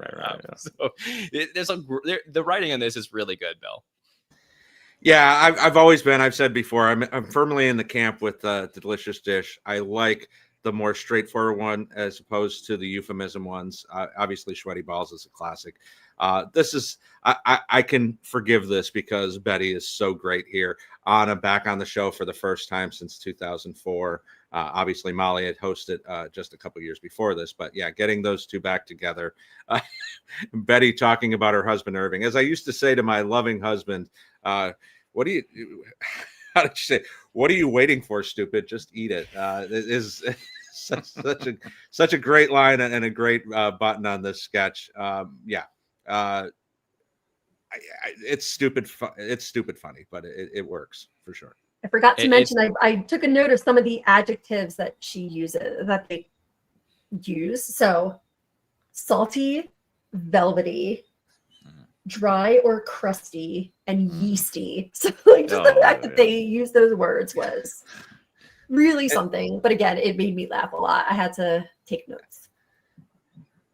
Yeah, wild. And the way Molly says the muffin squirted in her mouth is also very classic. Oh, it just squirted in my mouth. Yeah, and it's great. And like I must said, like, be eating it the right way. you could have just put Betty in any of these sketches, and it's like, oh, cool, Betty White is in a delicious dish sketch, but it also really hits too. So I think that was great. And then I'm a huge defender of the Manuel Ortiz show. If you ever heard my take on this, I love Manuel Ortiz shows. That jingle as people walk into the sketch makes me laugh every time. This was a little bit out of all the ones we've seen, like the storyline was like a little bit less than for some of the others, but in this one, basically Maya's there, her sister is sleeping with her husband, so we bring out Anna and then Bill, and then turns out he's with Forte, and then there's this great moment of Bill dancing. They're all dancing as people are coming out, and then Bill is like looking back at Will Forte's butt, which is a great moment if you missed it. Kristen's gonna come out as well, and then we're gonna have Bobby and Betty as the parents, and that to me is like the height of this sketch when they're gonna come out together, and it's a great duo, Bobby Moynihan and Betty White together in the Manuel Ortiz show. This was just pure fun for me though. Yeah, I like these sketches too. I know there's a lot of hate for the Manuel Ortiz. I think this works. Betty and Bobby are great together. I also like Anna having to leave to make room and the music suddenly stopping and this awkward silence as she's standing there kind of frozen. Yeah, I think there's better versions of this, but Betty does well here. I love also John in the chat mentioning this part, which is like the image of like Betty White trying to dance to the music of the Manuel Ortiz show is so funny to me. So yeah, just like this was really, really cool to get this in this episode. And then a sketch that I think people don't remember as much, but it's called Gingy. And this is what I would say is like sort of that thing we talked about last week with Christopher Walken, where that Walken sketch, like those Walken episodes, oftentimes they'll book him and write for him so he could just say things in his sketch. And that's what this felt like, where they were just wanted Betty White to keep saying she's a lesbian when talking about Amy Poehler's character in the sketch and how she hasn't found a man yet. Let her stay home and les and then all that stuff. And she's just in the corner knitting as she continuously calls Amy a lesbian. Dana, always very funny to see Betty White just narrating the room. Yeah, it's kind of a one-note sketch, but it's funny. It is funny to hear her call her lesbian. It's funny when she said, "One thing I wouldn't miss, balls." So I mean, the fact that they got Betty White to say that, it was fun. Also, I think I could be wrong, but I think like first Jenny Slate sighting of the evening, which I am keeping track of the cast members. But yeah, it's fun. I feel like Amy Poehler, like they just, I don't think she had done that character in the past, but that just felt like such an Amy Poehler character to play. Like no one else could play that character. And yeah, I don't have a ton to say about that. It was cute. It was fun. Betty had some fun lines, and it was fun to hear an old lady say things. She would les it up 24/7. So it was fun. Haynes, the line, "you're barking up the wrong lesbian" has been something that's been stuck in my head since 2010. Yeah, it's funny. It's you know, it's just a great. I mean, it's a classic thing in comedy, you know, to like take a phrase that we all know. So you kind of trick the brain. You know, the brain starts to jump to one place, and then of course you get to hit them with a funny twist on the end. So there's it makes sense that that's a line that that sticks with folks. It's pretty straightforward, right? The concept is pretty straightforward. But what makes it funny is, it so many times in life, and this is, I think this is true in a lot of different ways. Like there's different societal trends and different just things in the zeitgeist, just different ways of thinking. Like we talked about music and comedy and kind of the way that culture shifts over time. Old people have been around the block. They've seen it all, right? So this is just, We know how you feel about old people, Haynes. oh my God. And so well, I'm trying to honor our elders in this moment by talking about, it's like these most of these women are so caught up in what this patriarchal society is telling them that they're not able to see like what's right in front of them. They can't see the the forest for the trees. But it takes this old woman who's been around the block, who could just tell immediately, like, and she's like, I'm telling you, and so much of the humor is that no one's listening to her, and there's just always there's this it's so common in life that there's an older person that gets dismissed, but the fact is they've been around the block, and that's kind of the premise here, and they use a handful of pretty good jokes to kind of teach us that lesson. So it's a fun sketch. Definitely. And then Jay-Z is going to perform a medley of his songs. He's going to do PSA, and then on to the next one, 99 Problems, a little bit of Bonnie and Clyde, Empire State of Mind. Like, it is just an epic medley there from Jay-Z, from, one of the rare medley performances we get in the series. And so he's going to perform that there. And it adds to like the epicness of this episode. And then I've always loved how poetic and beautiful it is that at the end of the night, he's going to sing Young Forever. Just like, to me, just so perfect for this night of having the oldest person to ever host the show be there when Jay-Z is going to perform Young Forever at the end of the night with Mr. Hudson. Just like, it is a great bonus to this episode. The music we also get. Weekend updates also jam-packed, where we see Maya as Whitney Houston comes back, who's, obviously Whitney's not at the height of her powers at the time, and Maya's going to do some Whitney, who's back on the block and ready to rock. This will then be followed by, we get an AARP contributor in the building with Sally O'Malley. Of course, you got to have the 50 with Sally there. She's going to be joined by Dottie O'Donegan at 90 years old, so they will have some back and forth, and then we'll get a really with Seth and Amy, the suspicious behavior in Times Square at the time, and then they need to bring in someone with Greek blood, so they'll bring in Tina to talk about Greece and taxes and all the trouble that's going on there in 2010. So a jam-packed weekend update here in this episode. Bill, any thoughts on it? Yeah, I'm not a huge fan of the Whitney of it all. I think at this point it was just kind of low-hanging fruit. I don't love that, but the Sally O'Malley and the Dottie O'Donegan of it all is a lot of fun. Betty saying, "I like to stand, I like to bend, I like to sit," is great. And I'm always going to be suckered in when they bring in old update anchors and having Amy and Tina come in here. Seth's look on his face as he kind of puts his arms around both of them at the end of it was really great. Dana, anything on update you want to talk about? It was a little bit of a personal thing, but it was really nice to see Sally O'Malley again. I like SNL and Sally O'Malley. I turned 50 this year as well. And it was just really, really fun to see something. I wasn't expecting to see that when I was watching that. So just fun to see.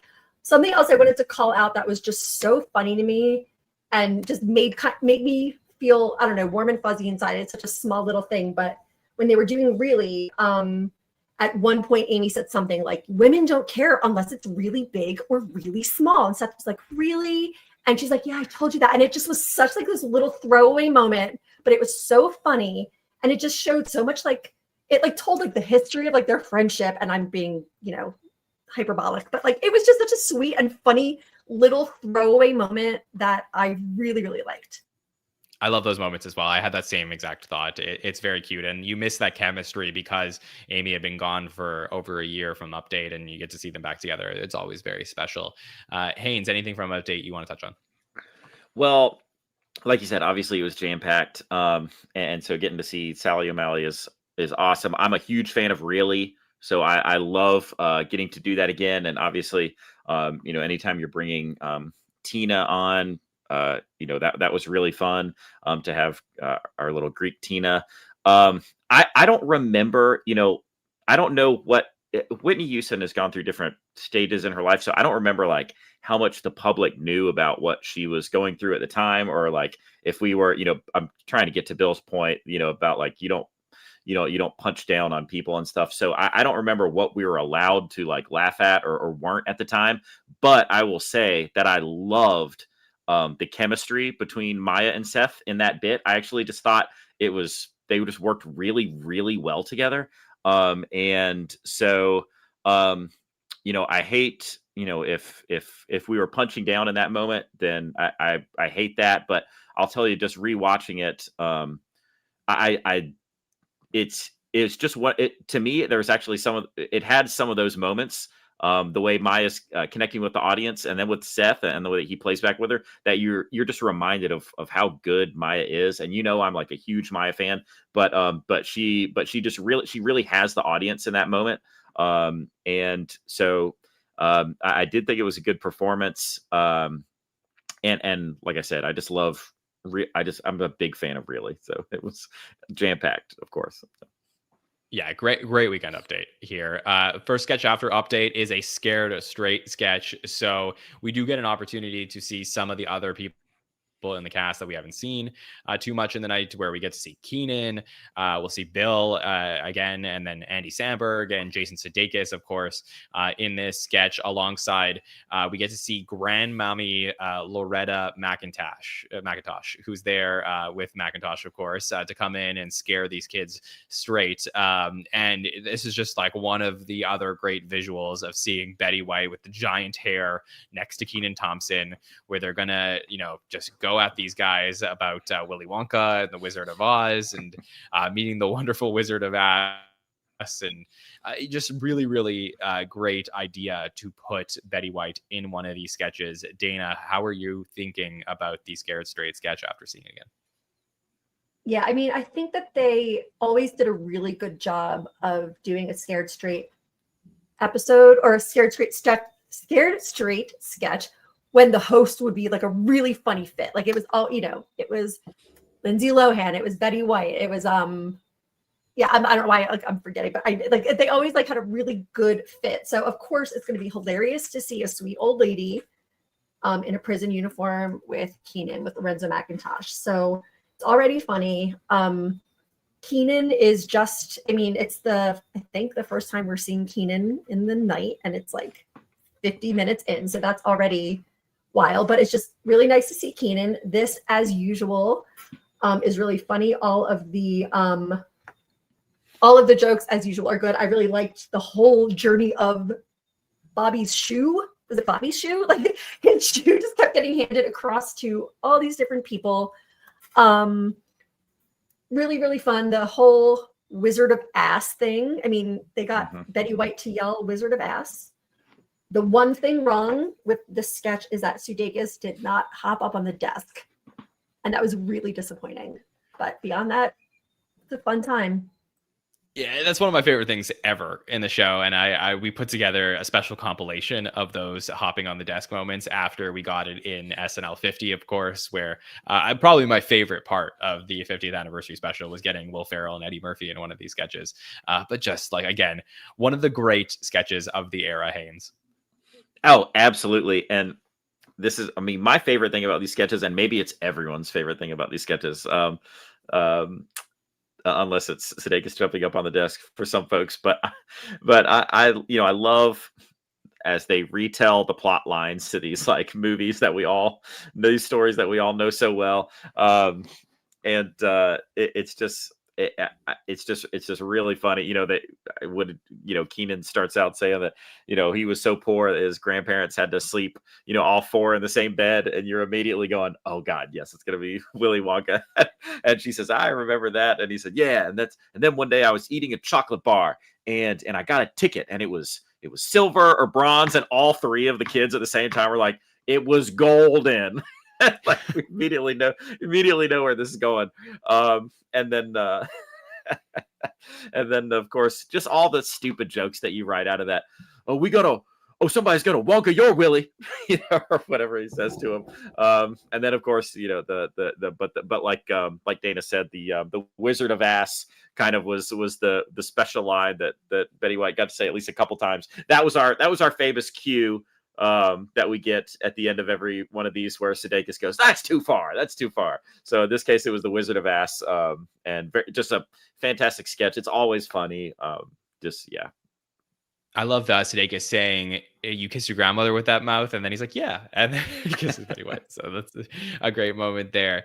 Then we get a sketch that I would say is probably my low point for the night. I know it's like funny on paper, but it's sort of like a version of Rachel Dratch's Abe Scheinwald character that she's going to do here next to Betty, where they're going to do a CSI parody. This time it's CSI Sarasota, where they're these two elderly people in an elderly home, and people keep dying, and they're trying to solve the murders, and it's all this whole thing that they just like didn't take their pills. So like I love the idea here, Bill, but it wasn't like laugh out loud funny the way that a lot of the other moments of the night are for me. Yeah, everybody in 2010 trying to do their own version of Caruso taking off his sunglasses in CSI Miami. So here we are, and this is supposed to be his great aunt, I believe, that they say at the beginning. This is kind of so-so. There are a couple good lines. There's a Nassim Padran sighting, so that's fun. Talking about how this person could have died, and it seems like he was 103. He died of natural causes. So yeah, it's not a whole lot going on here. And if you remember the time, again, like it was just something that everybody was trying to do their own take on. Yeah, I do wish maybe the timing wouldn't have worked out because this was sort of a little bit quicker, but they did have a lot of cut sketches that didn't make the episode that would end up online from this glorious night, including a Bronx Beat sketch, Debbie Downer, Pretty Living, a lot of recurring sketches from the other women, these women like in their eras. And I would have really loved, like, if Bronx Beat with Betty White like got on the show, like I think this would have been a really cool spot for it. So that's the one segment that I think I may have messed around with a little bit here. But then we're going to get our digital short, which is the entire cast. Whoa. You want to jump in? Okay, jump in. Gotta jump in. And listen, you're right. I would drop damn near any sketch from the show to have a Bronx Beat with Betty White. I'm a huge Bronx Beat is one of my favorite recurring sketches of all time. But I gotta say I disagree with you guys a little bit here. To me, this is really short, and it worked really well because it was packed with jokes. The jokes came really quick. There was very little setup. I'm a sucker for just like quick laughs, and these are just like kind of joke after joke after joke. They're dumb stuff. Yes, she's doing the glasses thing, but the answers are still dumb enough to be funny. Like, who's trying to murder old people? Immigrants? Si, senor. Or maybe I don't know if she puts them on or takes them off, but it's those kind of things are hilarious, and they're just acting like they're acting like this very specific type of old lady, when she says like, eat something, you don't want to have a husband. Like that is hilarious to me. So I do think I think they packed in a lot of jokes in a short amount of time. So honestly it's a double thumbs up for me. Okay. All right. I'll take it. That's glad you jumped in there on that. So then we get the digital short. And I remember at the time thinking like, what are they going to do with Betty White for a digital short? Like they have to do something pretty epic. And I love that it came in like so subdued. So you're like, this is, post like I'm on a boat and a lot of the music videos that you would get. So like, you're like, well, maybe they'll do something pretty epic with her. But it's just the cast beautifully honoring Betty White by singing "Thank You for Being a Friend" to her. And it's really nice. And they're all in different pairings. And you get like people from different eras together. And it feels like a great way to end the night. And then Betty's going to say, "Oh, no, thank you. But now I'm going to do my version." And we get this like trippy, crazy sequence of her like putting on this like burglar's mask. And then the theme goes into like this like grunge rock version with all of these people like jumping into mosh pits, and they start like jumping and beating each other, and you see like Betty, who's obviously been replaced by some actor, like slapping the other people and stuff. And it is just such a funny turn when blood starts flying on people, and it just devolves. And it is one of the absolute highlights of this episode, Dana, to see "Thank You for Being a Friend" turned on its head.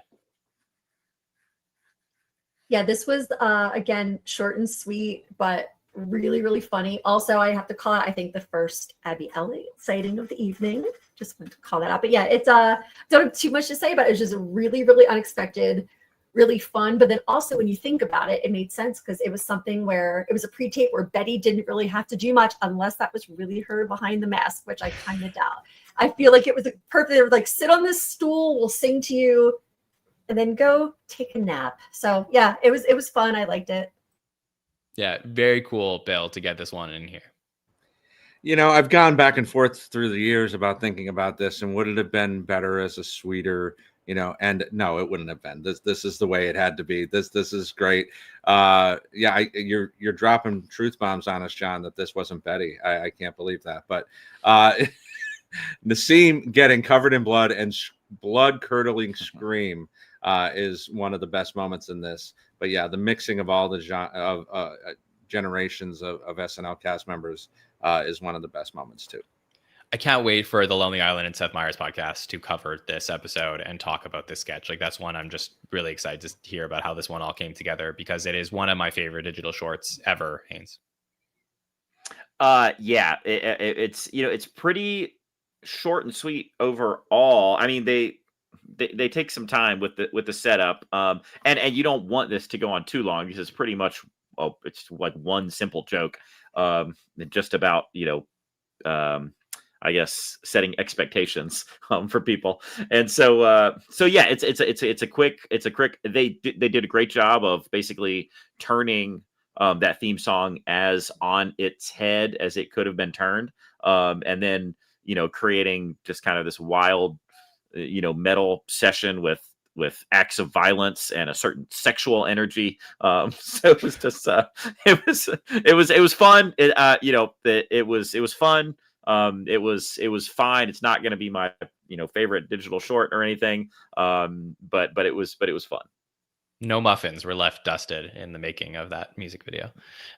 So what I screwed up before, Bill, when I meant to say that something last week applied to this episode, was this, which was the census taker sketch. And that's what that note was in my mind, which is that last week we talked in the Christopher Walken episode about the famous census taker sketch that Tina wrote for Tim Meadows and Christopher Walken. And of course, this will end the night here, where Tina is going to take her place in this episode, talking to Betty White with the famous "Who are you, Blarfinger?"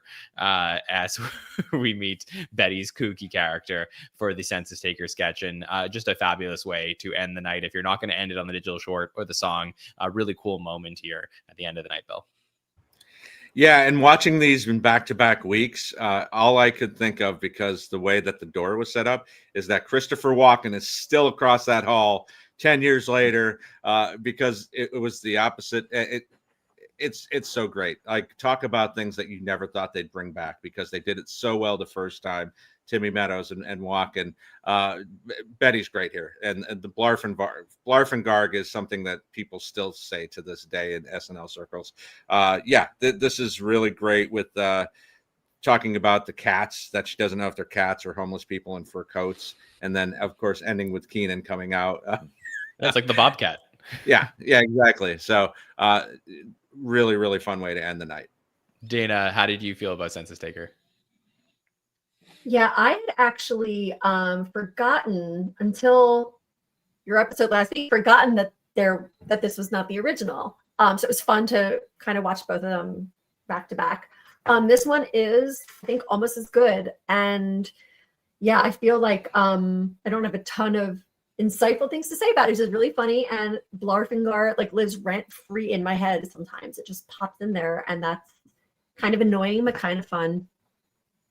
It is very classic that they got like a great moment for Tina here, and I just think it was the perfect person. Like, she could have brought this back many times throughout the years, but the fact that she did this with Betty White, I think, to me, it's one of the great moments of the night, Haynes. Absolutely. And Tina's so great to be on the other side of that door, especially for us who have watched, just big fans of Tina Fey in general. She's so comfortable. If you've watched, obviously, I'm sure we've all watched 30 Rock. It's one of my favorite shows of all time. That she's doing such a part of the Liz Lemon character there as just being this no nonsense person who's just trying to get a simple job accomplished, and she's got this person who like, how many people live here? 0. Okay, let's try this again. Including yourself, how many people live here? 3. Okay. It's like that's the kind of stuff that she dealt with all day on 30 Rock. We don't get to see the blurg side of Liz Lemon here, but we see like half of the Liz Lemon character is here, in being the stone-faced person, just, trying. You can see the hurt on the inside, that it's killing a little piece of her soul that we can't accomplish this very simple task. So Tina is a lot of what drives the humor in this sketch for me. And then, of course, Betty does do a great job. It's clear that the cards were just lined up perfectly for her, and she nailed it. And so, it was a fun sketch. It's really fun. And I said, look, I think the performance of Young Forever is so poetic for this episode. I also find this segment extremely poetic in that Tina Fey is largely responsible for women having more of a voice at Saturday Night Live. And then her getting to anchor this sketch at the end of the night, I think is a great tribute to her and a great choice that Lauren and the producers made to put her there at the end alongside Betty White. So in a night that celebrates the women of SNL, I think it's the perfect way to end it. And there's just so many things about this night that I truly feel is historic and storybook-like. It is one of my favorite episodes in the history of the show. And I think that you can argue, and this may be one of the first episodes on the entire countdown that I could argue has like an outside shot as it should be the number one episode on this countdown. Like there's arguments to be made there. I think it's a candidate for it. I think that there are so many things that makes this episode great, but most of all that Betty White came and absolutely crushed this episode. I still believe, and I'll put my foot down, the greatest single episode performance for any host in the history of the show here. And I love every minute of it. So Bill Kenny, let me get your overall thoughts now on Betty White and Jay-Z at episode 5. It's no question why she was on The Greatest Host last year. She's here in the top 5 with greatest episodes, only having been on this one time outside of the anniversary special. This is one of my favorite episodes too. Probably the most fun episode that we've seen, especially in the last 20, 25 years. There's small quibbles, and I mean, you're going to have these as you get into the top 10, top 5. But I think overall, this is a very, very solid episode, and definitely worthy to be talked about as number one. It wouldn't be mine, but it certainly I can respect any thoughts about that. Dana, let's get your overall thoughts on this episode here at number 5. Yeah, I mean, it was culturally important, which I think is like, helps us categorize it as greatest. But what I just really liked about it is that it was both fun and funny. Sometimes episodes are like, especially these more kind of like celebratory episodes, are more fun than funny, including some of the anniversary specials. But this one really managed to mostly be both. It was fun to watch, but it was also funny. They really, truly honored Betty White. They really wrote to her strengths. I complained about not getting to see most of the cast, but it was really nice getting to see all the ladies come back. Overall, it was just really, really fun and funny. Yeah, it was a joy to rewatch again. Haynes, your final thoughts on this episode here at number 5, Betty White and Jay-Z. Well, to kind of play off what Dana was saying, first of all, yes, it's absolutely a top episode. When we were talking about the list at the beginning, and I said these are kind of the warm blanket episodes that you wrap yourself up in, your comfort episodes. It's fun, it's funny, and it was warm. It was obviously incredibly warm, and it's so well-rounded. Those things don't. It doesn't feel like one's dominant. It doesn't feel like there's hard switches. There's not abrupt changes between those things. They didn't have to do a sappy thing to then give us a laugh. It all works. It's all seamlessly woven together. And so it's just really, really well-rounded. And it's kind of the definition of one of those warm blanket episodes. And why shouldn't it be? Why shouldn't it be a warm blanket episode for you? It's got all those elements and just an incredibly beloved person from our culture. So yeah, of course, it's absolutely in a very fair spot to be talked about in this final grouping. So there you go. That's our discussion of the number 5 episode on the countdown, Betty White and Jay-Z. A great celebration for Saturday Night Live and for Betty White. And we will move from one celebration to another for episode number 4, where we will be talking about the celebration of a cast member finally returning home and doing the thing that he had been meant to do, which was come back to Saturday Night Live and host. And at number 4, we get Eddie Murphy from 2019, December 21st, season 45, episode 10, with music from Lizzo. The great Eddie Murphy has finally come back. This was an episode that was previewed for months, announced like a month before the season started for Christmas, that they finally booked Eddie and they locked him in, that he was coming back. And it had been generations that we were waiting for Eddie Murphy to finally return and give it his all at SNL. You had seen him in SNL 40, but it was kind of weird. And then he does come back, brings back all the old characters, and it is a night where one of the greatest cast members in the history of the show finally gets his moment to be celebrated in modern times. And Bill Kenny, so much fun here to talk about Eddie Murphy coming back to the show. Yeah, and the SNN graphics department once again killing it this week, talking about when announcements are made about hosts. And it was funny to see this one being on that list and like whatever it was, however many days before the season actually started. So 4 months out, talking about, oh, you can't make any other plans. Eddie Murphy's going to be here end of December. Listen, I said a couple weeks ago with Sandler, like that was more special to me because him being part of my cast.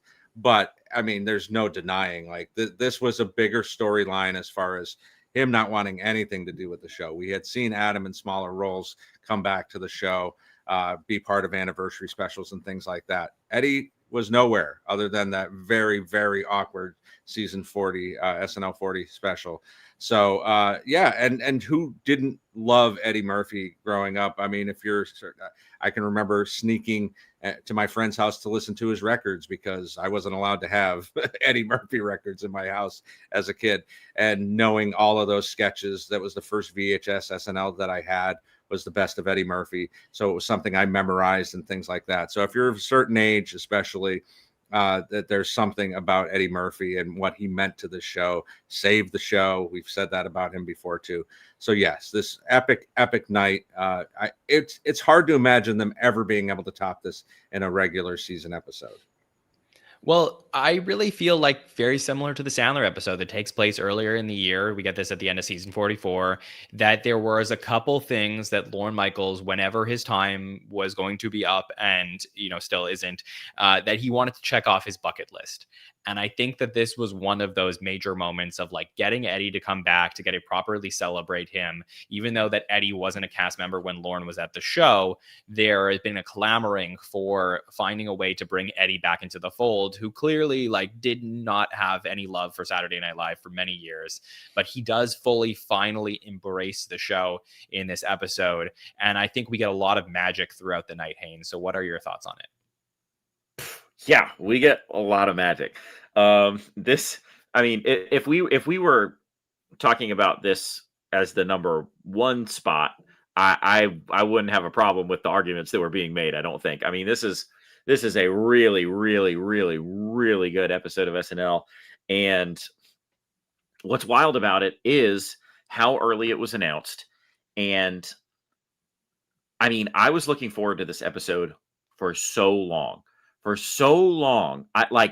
I couldn't believe that we were going to get Eddie Murphy for a holiday episode. And it turned out that this was the weekend that we were having like our family Christmas party, and everyone was coming to my mom's house, and multiple sets of cousins and their children were all staying at my mom's house. She lives in the same city as me. So, and so we got to watch this as a family. Eventually, like some people are going to bed, like the kids are going to bed first, and then some of the older folks are going to bed. But I got to sit around and watch this with like my extended family. And that's the only time I think we've ever gotten to do this for an SNL episode. And it's like, could we have picked a better episode to experience together? It actually lived up to every bit. It exceeded everything that I was hoping for it to be after all those months of anticipation. And how often does that happen in life, that you get something that far down the road, you have that much time to anticipate it, and it turns out to be this good? I've got nothing but the best to say about this episode. It's just from top to bottom. My hair is standing up on my arms talking about it. It's just that good. And there are so many moments, because it was kind of a special night for me, being able to do this with family and stuff. It was just, there's just so many memories associated with this night and this episode. It's one of those ones that is burned into who I am as an SNL fan. I'll always talk about this night and the jokes that I got to make with my family, and and sitting around and experiencing this together. It's an all-time great SNL memory for me, honestly. That's so cool to hear. And I just think it's a pure fan service episode. Like, they could have done the thing where, he's coming back and they're trying to like fit him into the cast. And I just want to say, like I said this for season 44, I also think season 45 is not a great season. I don't think that there's like a lot there. The season's going to obviously go into the at-home episodes. We're heading like, right, this is the last show before the 2020s. So like, where we're headed. So it is a very fascinating time capsule to take a look at here. And what I think is, again, sort of like a stop in the middle of like a little bit of a rough era for the show, to then go back and celebrate Eddie, who takes over the episode and brings back a lot of old characters. And it is just a beautiful thing to watch if you had been waiting for Eddie Murphy to finally return to the show for years. Dana, how do you feel about this episode overall? So this one is another one that I watched. I don't know if I watched live, but I think probably the next day on YouTube. I'm an old person who goes to bed early. But yeah, this one was, again, just really fun and really important. I didn't watch Eddie Murphy on SNL when he was on, because I was like 5 or 6, and didn't see too much of it in the meantime. Again, I've caught up on YouTube, but I grew up on his movies, and especially his stand-up specials, which, Bill, you should have had divorced parents with one parent that let you do whatever you wanted, because then you can listen to Eddie Murphy Raw and Delirious when you're like 9. So yeah, like I grew up with that kind of stuff. So it was really, really exciting to have him back. And yeah, this is another one that was fun and also funny. I don't think every single sketch was, flawless. I do think Eddie also seemed maybe even a little shaky is not the right word, but like I feel like it took him a little bit to like fully really come into his own, but it's still like top tier episode. It was really fun to watch, and I'm really, really excited to talk more about it. Let's take you through this episode and talk about all the moments that we saw here. So we are going to open up on a Democratic debate, the 6th Democratic debate, as it is explained here. We're December 2019, so headed towards the 2020 election. We're going to see a lot of cameos. It's Christmas time, so you would expect there to be a lot of people showing up for this episode. So we'll see Kate as Elizabeth Warren, Bowen as Andrew Yang, Colin as Pete Buttigieg, Rachel Dratch as Klobuchar, Larry David's going to be there as Bernie Sanders, Jason Sudeikis will be there as Joe Biden. And I'm sure like a lot of people wanted to be there for the Eddie episode and see what was going to happen as well. Fred as Michael Bloomberg, Maya as Kamala. Was a great moment there in this episode that a lot of people did remember as we were headed towards the 2024 election. This moment in this particular sketch. Alec will be there as Trump. Kate will play Nancy Pelosi. Cecily is Kelsey Gabbard. So it's like a jam-packed Democratic debate cold open where they're trying to get as many people in here as possible. A little bit different of a feeling, Bill, than the Betty episode where I talked about how like you open up on that celebration. Like I do wonder if they could have done something Eddie related here in the cold open, but I get it was politics and a lot of people were tuning into the show to see how they were going to end up covering the 2020 election. Yeah, it makes sense where this is here. It's not a super great cold open, but the cameos are fun because it's all SNL alumni and Alec. So, I mean, this works. It's kind of funny to see Sudeikis here as Biden because just in a couple years, he'll come back as Biden 2013. So maybe the canon doesn't quite line up for when he came on with Zhazh, but he has the best lines in this for sure. Like, I need to be racially sensitive, but it's important to note that his name was Old Black Charlie. It's one of those great Biden, Sudeikis' Biden lines. Yeah, seeing Larry back, I don't think we had seen him in quite a while. I'm not positive on that, but not as much as we had in the previous election cycle. So yeah, I mean, it's fine, but it's the cameo fest that we're used to at this point in the history of the show.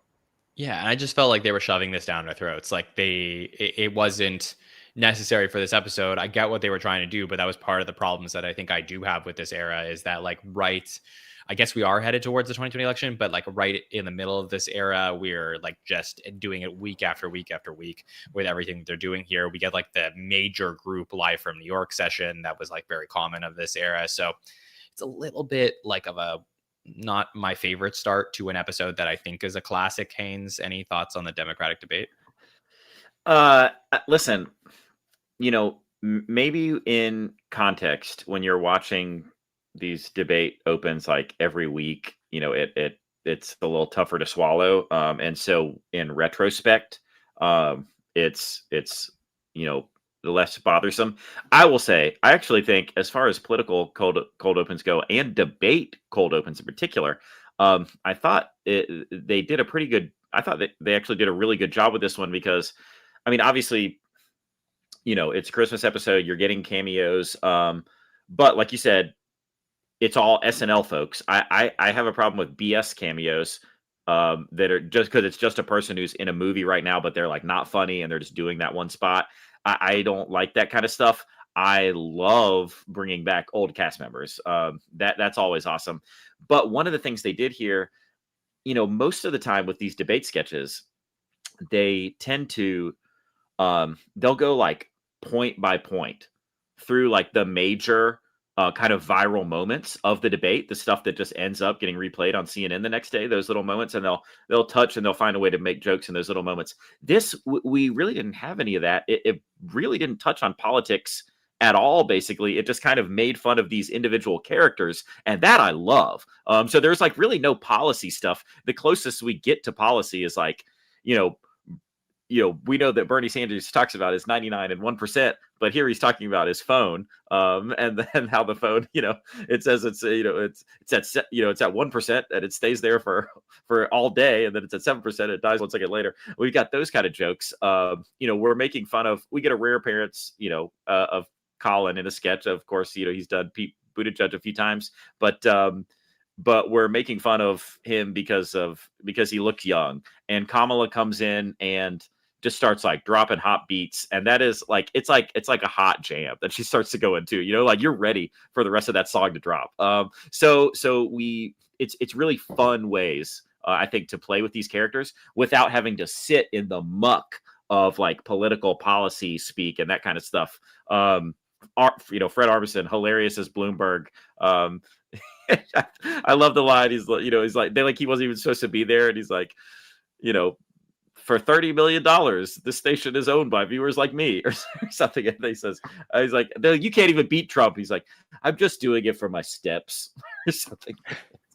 Well, first of all, the Maya thing, I think the whole "you could have had a bad bitch" that, I saw it replayed many times throughout the 2024 election cycle. So there are some really good moments in this. I just think like, look, maybe you would have had a black candidate to be able to do this, but I think no matter what cold open you're doing for this episode, you have to have Eddie Murphy in it somehow.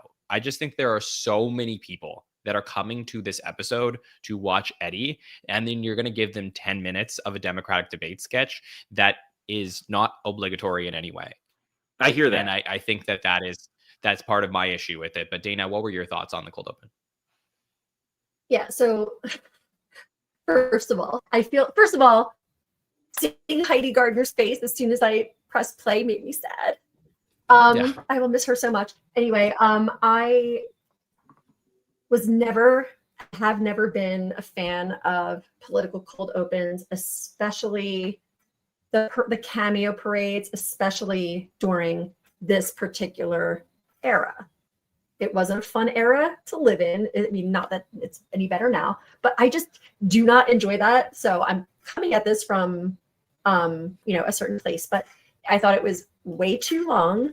I thought it was completely unnecessary for the Eddie episode. I definitely understand wanting to get the cameos in, but couldn't they have done it quicker? Couldn't they have done it something that was just a bit, I don't know, more celebratory? I don't know. I was not. Yeah, I had a hard time not fast forwarding through this.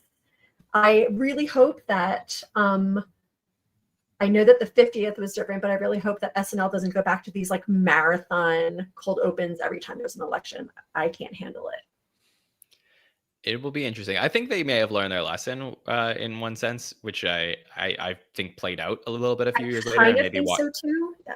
Yeah, because I think that the 2024 election cycle was more digestible in that way. So I would say that to give them the benefit of the doubt in that sense. The monologue here is a classic monologue where Eddie's going to come out and say, welcome to the final episode of 2019, or if you're Black, it's the first episode since 1984. He'll do a bit of his Cosby impression, which has a lot of lore because, of course, SNL asked him to play Cosby in SNL 40, and then he didn't want to do that at the time. He felt like it was mean to Bill or whatever it was, and then Keenan would end up doing it. So he does that a little bit here. Then Tracy Morgan's going to come out and pitch him something. Chris Rock is going to do the same and start pitching a sketch. So first of all, you're getting these moments of like, oh, cool, we're going to get like other Black cast members from the history of the show coming out and like having this moment with Eddie Murphy. That's really nice. In comes Dave Chappelle, which always is interesting. I mean, they make some fun jokes here about like this being half of Netflix's budget, and there's like a way of like iconic performers together. But I lost the plot like a little bit on like what they were going for as far as like SNL lore versus just like iconic Black actor lore. Or comedian lore. And then one of my laugh out loud funniest moments of the night is Beck Bennett coming out trying to join the group. And he's like, you said it, Chris Rock, before Keenan will come out as well. Of course, you can't do this without Keenan Thompson. And I will say, I do love this monologue. I think it's a great one. My only like wish for this was that like Tim Meadows was there. I really think like that somebody you needed to get to do this. But overall, really iconic moment here, Haynes, to have these five standing together.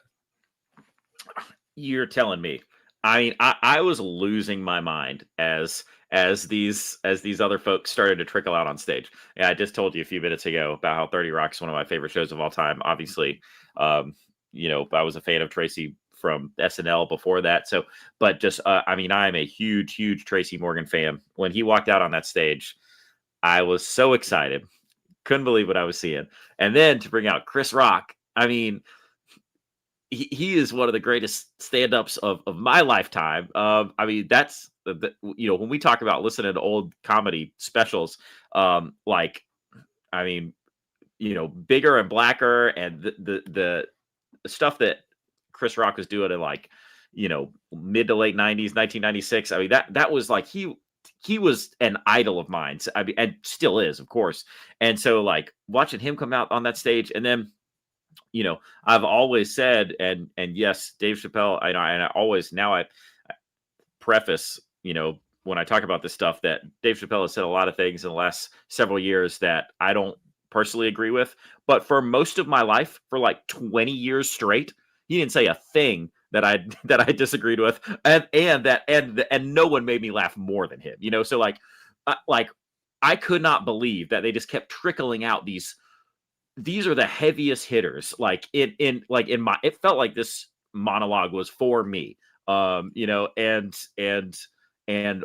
listen, there's probably lots of things that white males think in this world are for them, but at this moment, these dudes are just such heavy hitters. It was so funny. That's a joke about privilege, folks. But this was just so awesome.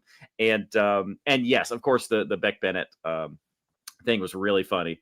Keaton says something like, we're good on that, or something like that, and shuffles him off. Just a really funny monologue. And he cut deep with the Cosby thing. This is what the kind of the moments I'm talking about. I will never forget the laugh that my cousin let out across it was like a blood curdling scream of a laugh. It was like the scream version of a laugh when Eddie said, "Who's America's dad now?" I did the thing that he does with his eyes and his mouth when he does the Cosby impression. It's so amazing. It was just, I couldn't believe how this monologue went, the episode we were setting up for, and it just like continued to flow after that. Like I'm gonna gush on this episode for the whole next hour. I'm sorry. Oh, good. Yeah, as you should. But Dana, how did you feel about the iconic monologue we got?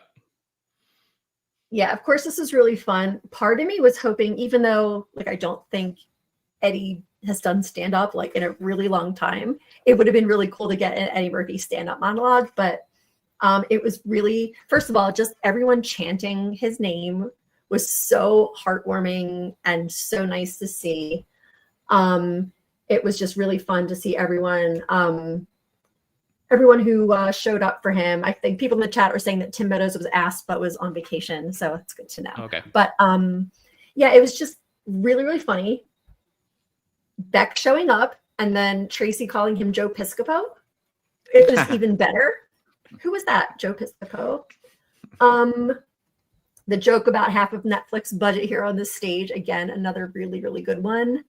I definitely don't have like the emotional connection to most of these people like you do, Andrew, but definitely to Eddie himself. And it was just really, really, again, just really funny and made me laugh a lot.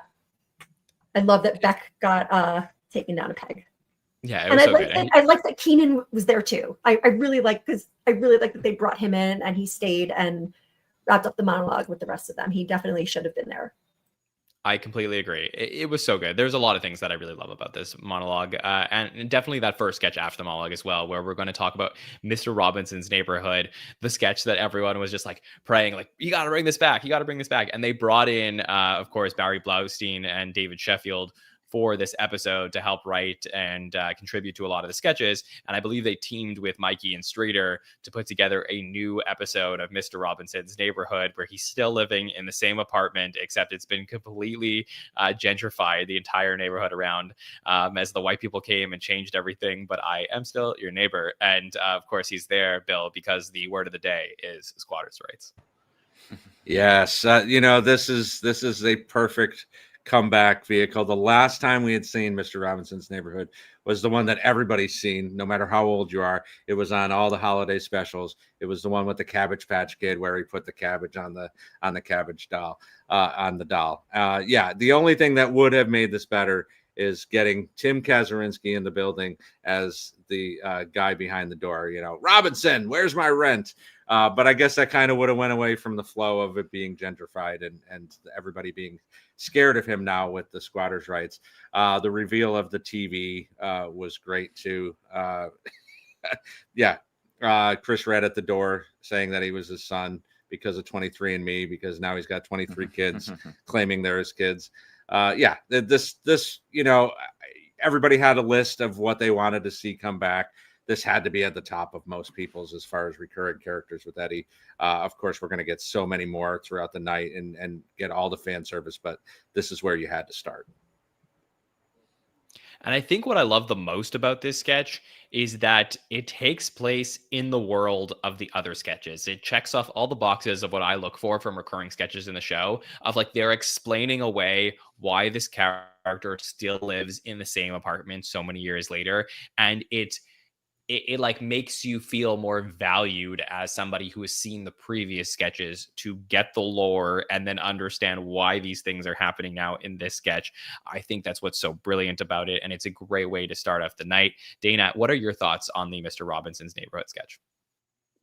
Yeah, I loved, like, they could have taken it so many different ways, but I loved that they took it the gentrification route, because that's honestly so realistic and like so what probably would have happened in his neighborhood. So yeah, that was just really funny. The reveal to show the TV is iconic, very funny. I also think, just shout out to Heidi and Mikey, who are really good at playing like white guilt people. You know what I mean? Like they're like they played that couple a lot, I think, and they're really good at it.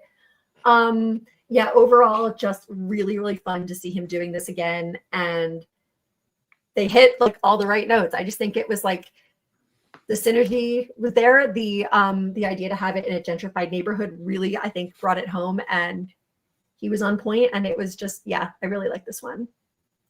Haynes, it's so good. I feel like they hit like a slam dunk the moment this episode started after the monologue. Yeah, of course. It was fantastic. It was everything you wanted it to be. They just did a really good job. Bringing back this recurring sketch that is, and obviously a fan favorite. Like the points that we've touched on already. Just a lot of funny moments. Mikey and Heidi do a great job. Obviously the reveal with the TV is probably the biggest laugh of the sketch. And the whole thing just works from top to bottom. It was just, you didn't have any lines that missed. And so it gave everyone exactly what they were looking for. And it was like kind of perfectly executed. After the sketch, we get the second edition of the Holiday Baking Championship sketches. Obviously, if you've been watching the show the last few years, you've seen these series of sketches where we have different, competitors baking their cakes. We always get Heidi, who's making the best one and never gets the credit. And then Kyle making the really weird one. And one of the cakes, the props department always blows up. This time, Eddie's as Mitch, who's trying to make a Sonic the Hedgehog cake, and it sort of looks like a very bad hedgehog that ends up being on fire and is possessed and all of that. But to me, I'm not a lover of these series of sketches. I don't know if anyone on the panel wants to defend them. I will say that the end of the sketch just made it work for me, with Eddie probably breaking character and saying, "Come back here, you coward. We could still win this shit," as the cake is rolling away from him. Like, that to me is like one of the great moments of this episode. But does anyone on the panel want to defend these sketches? Because I've never fully come around on them. I will not defend these sketches.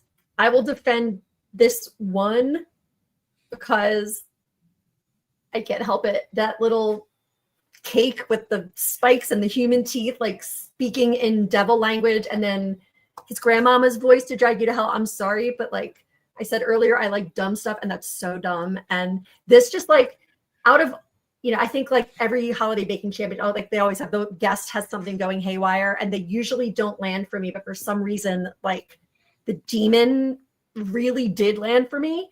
So I can't say much else. It is always nice to see Kyle put together something that has a dick on it. And I think it's so funny that like when he finally came back, that's what he did this past season. But yeah, like it's fine. It's dumb. It's fluffy. I will say that I was surprised that there were so many of these, like, I don't know, so many, but this one and the next sketch were both kind of things that they've been done so many times. And it was really interesting to see that they were putting Eddie where Eddie was choosing, I don't know, a lot of these like more plug and play type sketches.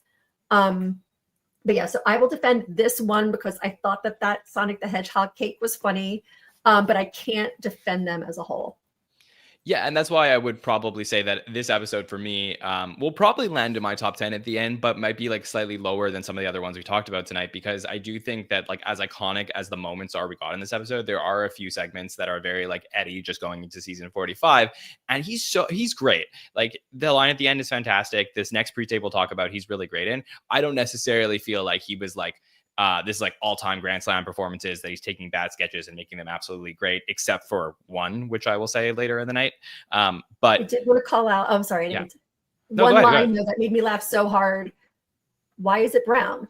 Why is anything brown? I don't know why that made me laugh so hard, his delivery. So I just wanted to call it out.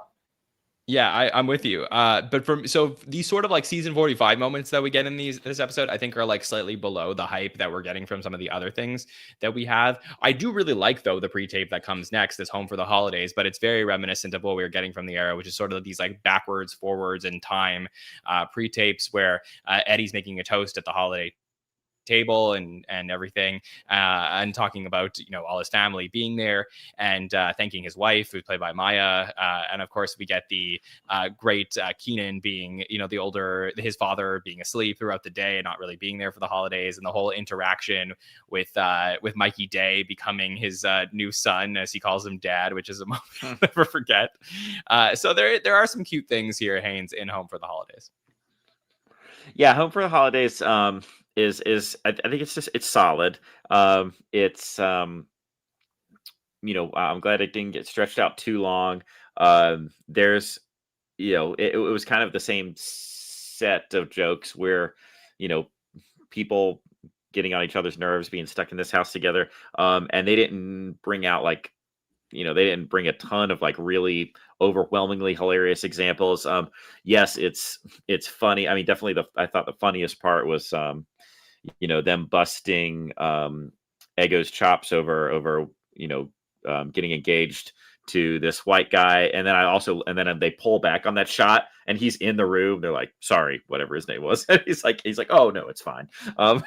So pretty funny. And that's all I can say about it. Short and sweet. It was solid. It was pretty solid. I will say, not to make us go too far back, I completely agree with both of you. Not a fan of the baking show sketches at all. I did think Eddie's character was, Eddie's cake was so hideous that it was kind of a funny one. Yeah, it's a good visual gag, I'd say, most of the Yeah, time. yeah. It's just like the sketch itself probably doesn't live up to that. Yeah. The props in it. with But you. yeah, truly the best part of this Home for the Holidays pre-tape has to be the relationship between Eddie Murphy and Mikey Day. And Mikey's playing it so beautifully, like I said, as he ends the sketch. And he just says, like, he's like, "That was great, Dad." And like Eddie's face is a classic one. So some really good moments there. Then we get to The Masked Singer, which is a newer show on Fox, the show where we're going to have celebrities come and sing, and the judges are going to guess who is behind the mask. And right away, if you're a fan of Eddie Murphy and Saturday Night Live, you know who this is. But maybe some people at home were surprised when they took off the mask and it was revealed that the corn on the cob was played by Buckwheat, who's still doing Ote, and we get Buckwheat in a sketch, and this was just a weird sort of like, how are we going to get Buckwheat in this episode in modern times, and how many younger people will even have any idea who Buckwheat is? But still, they did it. They checked that box, Bill, and I was excited to see Buckwheat here. Yeah, I've said before, the very first sketch I think I ever saw was the Buckwheat is Dead series. That was just still phenomenal to look back on. So this was the character I wanted to see the most. Obviously the commercials that they would do with Wook and Panub and all of that were really iconic in the mid 80s. And yeah, this was great. It was very, very short, which I think it needed to be. You did a couple funny song lines and you moved on. So yeah, I was very happy to see this.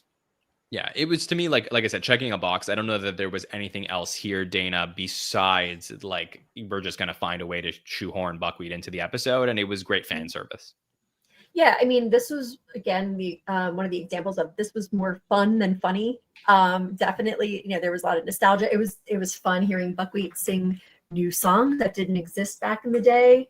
But yeah, I don't have too much else to say about it. It was fun and it was short, and it was also very clearly kind of a love letter to Eddie with all the things that like Melissa and everyone were saying to Buckwheat. It was very sweet, but definitely more sweet and fun than funny.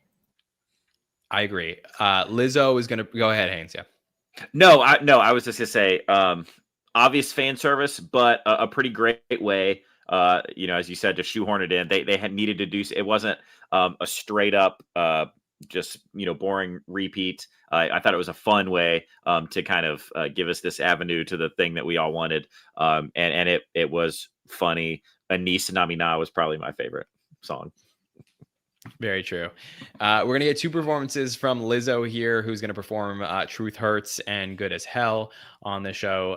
Very fun stuff from Lizzo. Weekend update will be a very busy update for the holidays, where we will see Pete Davidson perform, hear a little bit of stand-up, and talk about some good stuff from Pete, where he's talking about the impeachment hearings, or he's called out for the impeachment hearings, but he's really there because he's upset that people aren't happy for him when he's dating anybody. But newly announced that Colin Jost is dating Scarlett Johansson, and everybody's happy for him. And he just wanted to remind all the viewers that tuned in for Eddie Murphy of why they stopped watching the show when they see Pete come out there. We'll also get a joke swap because it's Christmas. A little bit of Janine Perreault from Cecily Strong, who's throwing up wine at Colin Jost. But the highlight for me, and of course the one piece that I think most people do remember, is Eddie Murphy bringing out Gumby again here, who is there and comes out, interrupts a Jost joke, and he is just upset that he saved the show. Of course, not Eddie Murphy. Gumby saved the show from the gutter, and that it's been like 45 minutes and he hasn't been in the show yet. And he has some really good back and forth insults to Colin Jost and Michael Che and Haynes. I just really love Gumby here on Update. Okay, this is the last weekend update we talked about was packed. This one is jam packed. For me, it's about as good as it gets, and Gumby is the best part of it. I mean, Gumby is so freaking good. He's got the cigar. He's doing the accent. He's like, He's so racist. I couldn't believe he said, "Oh my god!" And when he said he's talking about how much he's got his crush on Lizzo, and he says, "Yeah, colored women don't usually do that for me." Or something. It's like, oh my god, it's such an unbelievable character. He's busted chops. He keeps calling Colin different nicknames. Trailer Boy, Headshot. He called him Headshot. I'm dying when he called him Headshot. And then and then of course the improvised extension at the end where he just decides he's gonna stay, and the camera stays on Colin, for a little bit, like, and Eddie's like, "No, I'm still here," and so they have to put the cameras back on Eddie, and he only stretches it on for like another 2 beats or something, because hey, he knows how live shows work, but I just, no one else gets to do that. Like improv on a show, and especially extend a segment, like, and just take over. And you could see, I mean, Colin is laughing so hard, when Gumby finally says, "All right, fine, I'll leave." It's like, because it's just such an absurd thing. And I know that, people who really, really follow SNL, like, we know how rare these actual improvisational moments are. I think some folks that are more casual viewers of SNL, they kind of think that there's a lot of great written lines, but it's almost like they think that some of these really well delivered stuff are more spontaneous than they are. And of course, this spontaneous stuff is really few and far between, as far as that level of improv where it's actually taking a full, like, extra 30 seconds or something. So that's just a really special thing you don't get to see, and everyone's dying, crying, laughing.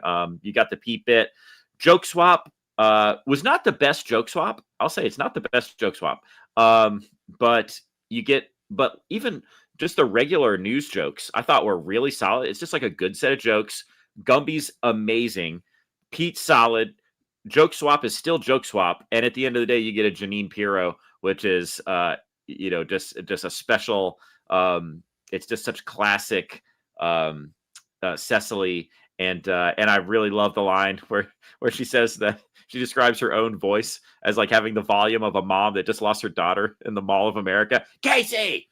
It's just, so to me, this is about as good as Weekend Update gets, and it's obviously another jam-packed, 100%. I'm so with you on it. And just going back to that Gumby moment for a second, it's that if anyone in the history of Saturday Night Live has earned the opportunity to stretch something out, it's Eddie Murphy, who famously killed time when the show was going long and they didn't have a segment. So I think that moment was extremely well earned there. And it just, like, him going from being like, I need to go take my morning dump, to just going over to Colin Jost, and he's just not expecting him to still be there, to me is a classic moment from this episode. Bill, anything from Update that you want to touch on? Yeah, I think we've covered most of it, but like, the Gumby is interesting. I mean, Eddie had a way, but with both Buckwheat and Gumby, these were characters in the 80s that were already well past their prime. He brought them back to the forefront in these unique ways. Gumby especially being this, really big asshole who it was this children's cartoon, and he changed that. And this is fine. I do find it a little jarring that Eddie's not wearing the green makeup. I think John mentioned it in the chat too, that he always wore that. So other than that, I think the joke swap, I mean, this is about the 3rd or 4th time that we've seen this. You don't even get the audience reaction here. So it's kind of funny now, knowing what it's become, this behemoth that we expect, when they didn't do it at the finale a couple years ago when we were all up in arms. Like, at this point, it's still kind of a new idea. I do love Colin's line about Babe Ruth's bat, and he says that he has a bat to keep his neighborhood white, especially right after Gumby was on the show. It is a very funny line. Dana, anything from Update that you want to touch on? Yeah, the first thing was just, again, what a time capsule. Like, the first couple seconds, they made a joke about the impeachment and cats, and I was like, oh my god, this is like such a specific point in time, like before, like a 5 seconds before the pandemic and everything changed. But yeah, it was like, so that was just wild. But it was also really fun just to see, like, Colin and Michael, like, giggling when Eddie wouldn't leave. Like, it was just fun to see them genuinely enjoying themselves. which always made me happy. It's so funny when Pete was like, why did they let me do this on the Eddie show? Because when they first brought him out, I thought to myself, like, really? Like Pete? But Pete's always reliably funny. He is likable. He did a good job there as well. Yeah, and then Joke Swap, I agree, this is not one of the best, but there's still some good moments. And then also I have to call out, this is, I'm not going to be the only person that knows it's here, but it's wild that like probably we are a small group that knows who that person is on the thumbnail and the Joke Swap holding up the little cue card. It's Gary Richardson, and like some of us know that. But anyway, that was fun. And then also Janine Pirro, who I, again, was not a fan of all of the political and political adjacent impressions from the era. This is probably the biggest exception because she, even without the torturing Colin that she does every time, Cecily is just so good at this. She's just so funny, and I could watch her all day. So yeah, this was a really stacked weekend update, really long. And as I was watching it, I was like, I think this is too long for the Eddie show, but then there wasn't anything that I really would have cut out. So pretty good weekend update. Great weekend update that we got here. And it is followed by a Black Jeopardy sketch, the final Black Jeopardy that we will get until we get to SNL 50 from a few months ago.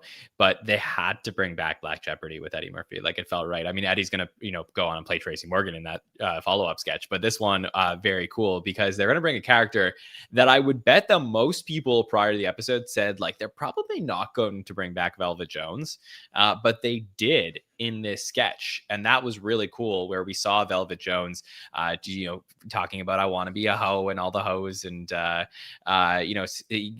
oh, well, Velvet, you know about me too, and he's like, you like hoes? Me too.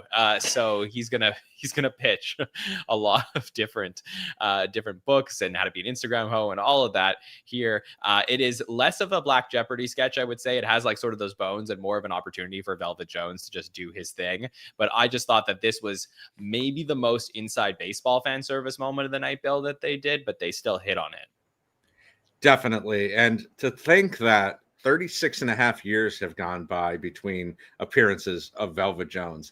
That's crazy. Like that's just something that you can't really fathom for a show like this. Yeah, all the different variations about Ask for Cash, talking about Idris Elba as a cat, and he's like, how's he going to attract a good hoe that way? It's definitely all about the Velvet Jones show.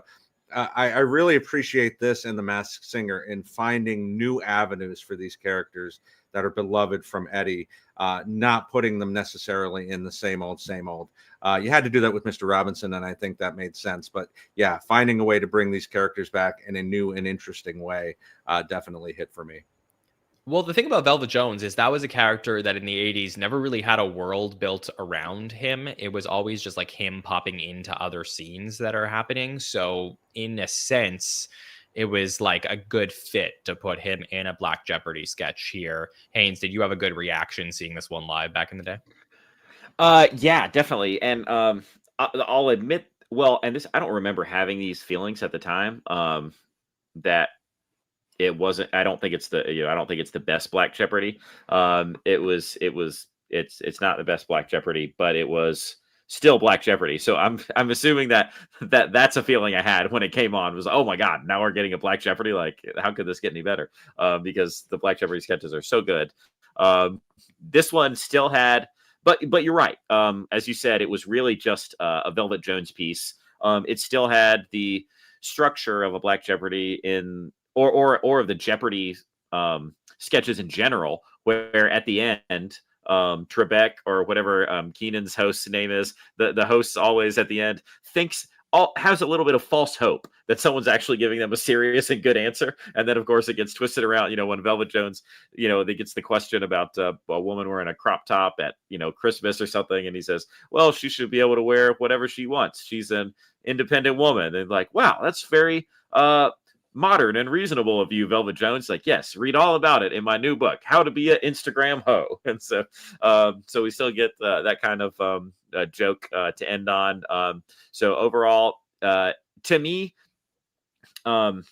it's more the fact that we had a Black Jeopardy sketch that's more exciting than a lot of the actual jokes that were happening in here. You know, they were trying to do a special thing, and they did. They gave us something special with Black Jeopardy. But I will say it's not as good as some of the other versions we've seen. Yeah, and I'll also say, like, not as good as Eddie playing Tracy at the 50th, which is something that will come years later, but that is still a note now that we could talk about. And then I will say the final sketch of the night is really interesting. It's probably my favorite segment of the night in a way. Like, I love fan service moments, so for me, it's like, I can't believe I'm saying this, but I love North Pole News. I think it is a classic that is dropping Eddie into a season 45 sketch. That this is the one I was talking about before that I said like completely works for me. And I remember so many, we weren't podcasting at the time. We were still about, 9 months away from starting our podcast. But when this was happening, I was listening to other podcasts, I was reading reviews, and I think the general consensus was like, this was a really fun episode for fans of Eddie Murphy. So cool that he came back. But North Pole News, like, that's the one that everyone's going to be talking about as this new Eddie Murphy content. And here he is, where a polar bear's gotten in the workshop and is going to go eat the elves. Hashtag Santa knew he didn't replace the fence, and we meet Kittle Diddles, and it is just, Dana, so beautiful the way that we ended this night on a great all-time Eddie Murphy moment. So first of all, this is one of my 11-year-old's all-time favorites. She will watch this sketch any time of year. Doesn't have to be Christmas, so I just wanted to call her out there. Yeah, this one is really, really fun. Again, such like a dumb premise, but just Eddie being like an elf in like a hysterical elf in sweatpants, screaming at the camera is so funny, and he did such a good job. He broke a little bit when he called Cecily like a sexy ass elf, but it was so fun to see. It was, yeah, just overall, I don't know. He had so much energy. He starts like shrieking and doesn't matter what my name is. It was just overall, I feel like this was one of the biggest chances where we got to see Eddie like cook. That wasn't one of his previous characters. Like, this was something new where he was like really giving it his all. Whereas in some of the other sketches that weren't old characters, he was funny, but like this was different. Like, this was Eddie being the main character and just being really funny. I really like this one. Yeah, I would say that Eddie was so good in so many things throughout the night, especially like, nostalgically playing old characters. This is the moment of the night where you can realize as a fan of Eddie that he still has his fastball. Before that, I think you're like, okay, maybe it's Eddie, but he's a lot older and he's not like the way he was during the 80s. But like, you see it here, and that will translate into what we will end up seeing from him in SNL 50, where I think he's still got it and could easily come back and host again. But yeah, this is just an all-time classic sketch, Bill. Yeah, I think the scream is really what brings you back to 1984, because there's something about the way he does that you feel like this is the Eddie that could be dropped into any era and fit perfectly well in. Yeah, I mean, a lot of great lines already been brought up here, but yeah, it don't matter what my name is. How many times he said that. Mikey and him play well off each other. It's one of the opportunities to see him with some of the other current cast members at the time that we didn't really get to see before, like Chloe Fineman, Cecily. The sexy ass elf line kills me every time I see it. But yeah, this really hits. Talking about the bears popping elves like Skittles. Just a great way to end the night. I had forgotten this was the 10-1. That's how good it is. I think it has to be one of the greatest 10-1 sketches in the history of the show, Haynes. I don't know if that's hyperbolic, but you got to think of it that way. Listen, I'm 100% with you. The whole intro you gave with your thoughts on this sketch, couldn't agree more. It's amazing that the 10-1 sketch you're talking about, like, I mean, absolutely one of the best of the night, and maybe, like Dana was saying, maybe Eddie's best individual performance. There was nothing nostalgic about this, and I'm not using nostalgic. The nostalgia of this episode, I think people often use that word, with a negative connotation, too much about living in the past and stuff. Listen, we want the fan service. The nostalgia of this episode was all good nostalgia. This was a completely fresh thing, but yes, like you were saying, John, like it was, I mean, you really get to see Eddie just absolutely thrive, it was just so, it was a role that was meant for him, and yes, he's still got his fastball. That's the Eddie Murphy that people fall in love with, even though we've never seen that character before. This is the type of Eddie Murphy that sucks you in. And the fact that we got to see this at the very end of the night, it's just, what a way to wrap up an episode. I mean, ending on the right note is so important. You can have a fantastic episode and then a real clunker, 10-1, and it really, I'm not going to say it sours the whole episode, but it's harder. Just like it's harder mentally to focus on the exciting things that led up to that moment. When you end on a banger like this, and especially in a way that kind of shows that side of Eddie that we didn't really see before. We saw other original characters, but like we didn't really see one that was in this vein of like an old Eddie Murphy type character. And it was like, he's just such a wild dude. He can be so wild. We got to see that from him. And to end on this note, it was just awesome. I couldn't agree more. All right, let's do our final thoughts on this episode here. So Dana, how do you feel about Eddie Murphy and Lizzo's episode ending up at number 4? Yeah, I mean, like I said before, I'm not super concerned with like where on the pantheon things are, but this one definitely deserves to be high. This one is an all-timer. It's an all-time cast member finally coming back, making his piece with the show, and then just like dropping a banger. Every sketch was good. He was funny in every single one. Good musical guest. Good energy. Well, the exception is the cold open, which I like completely forgot about when I was gushing. So we'll just forget the cold open. But yeah, all in all, like top tier episode, definitely deserves. I'm not going to nitpick if it should be, number 4 versus whatever, but it deserves to be up at the top. Yeah, we're going to nitpick in just a moment because we'll show you mine and Bill's rankings and just show you where we put these. But Haynes, your overall thoughts on this one?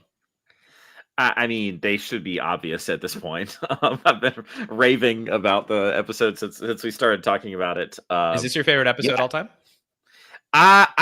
It's like, are you asking me to come up with a hot take? I mean, I guess I could take a stance on it, like if I really wanted to, but I mean, I'm kind of in the same boat as Dana. I think that it's so often when you're looking at, you're trying to rank the top 5 teams in, NFL history or something, like you're looking at number 3 and 4 and going, can you really tell a difference between these? So we're obviously getting into that territory here. But I will say that, the fact that this episode was that good, it's a top 5 episode. For me, it might be a top 3 episode. And the fact that like I got to share it with my family and on this special night, like it's just always going to be a part of my SNL story now, the way I got to experience this episode. And so for me, I don't know off the top of my head that I have a better memory of an SNL experience. So I'll say that. That's awesome. Bill, let's get your final thoughts on Eddie Murphy's episode here at 4. Yeah, it doesn't get much better than this. With alumni episodes, this is probably the best alumni episode ever, in my opinion. Just everything that you would possibly want, the perfect storm of recurring characters, a lot of recurring characters that we have not seen in 30 plus years. Some really good new sketches, an epic weekend update, a great musical guest, very deserving of the spot it's in right here. Okay, so that does it for our reveals here tonight. Our final segment of the night is Bill and I will talk about where we place these on our rankings. So we reordered the list based on the first 47 reveals, and we'll just tell you where we put these 3, and then we'll ask Haynes and Dana. I know that they said everything's very close, but if you favor one list over another, that's fine too. So I'll put it up on screen, and I'll make that much bigger so you guys can see what's going on here. But I have Eddie Murphy as my number 6 episode right now. It's the lowest of the 3 that we revealed here tonight. I do feel like, again, it is in the pantheon. It's probably a top 10 episode at the end of the day. There's little things in the episode that I do wish were a little bit better, including that baking championship and the cold open. But otherwise, you're talking about potentially the greatest alumni episode ever and an amazing return for somebody who's deserved it for a long time. That's ahead of the George Wendt, Francis Ford Coppola, Dave Chappelle episode we talked about last week, Marty Short and Christopher Walken to round out my top 10. But my top 5 right now is Alec Baldwin and the B-52s, followed by John John Hamm, and Coldplay. Then I put the Richard Pryor episode at number 3. Again, I think that is so important to the series, and it has so many great moments in it. Still holds up. For me, it is everything that you're looking for in terms of greatness. So I have to put that in my top 3 right now. That is followed by Tom Hanks and Keith Richards, which is a practically perfect episode of Saturday Night Live. I think there's only a couple in the history of the series that you can argue that about. That's my number 2.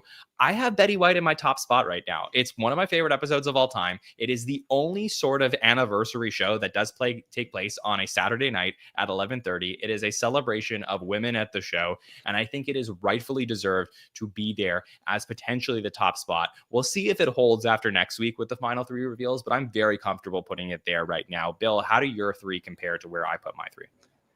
Very differently, John. We've gone our separate ways, kind of wild here the last few weeks. But I have Betty at number 12. So everything that we've said about how great that episode was, and a lot of important moments, a lot of fun moments. Still, if you're looking at it on a sketch by sketch basis, I have to put it lower than some of the other ones we've talked about. So that's 12 for me. Marty's at 11, Larry David at 10, Bergazzi at 9. Adam moves down to 8 here.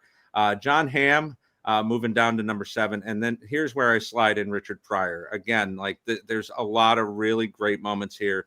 It is definitely one of the most important episodes, but I think there's a few episodes that are better, as is listed here. The walk-in episode that we talked about last week is at number 5. I moved Will down. That hurt a little bit, going down to number 4, because if I'm going to say that Eddie's the best alumni hosted episode, he's got to be right ahead of Will at number 3. And my top 2 remains unchanged with Alec and Tom at 2 and 1.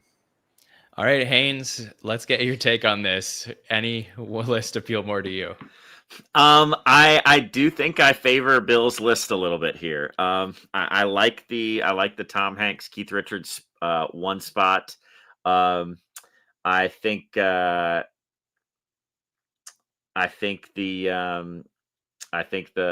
Eddie Murphy Lizzo episode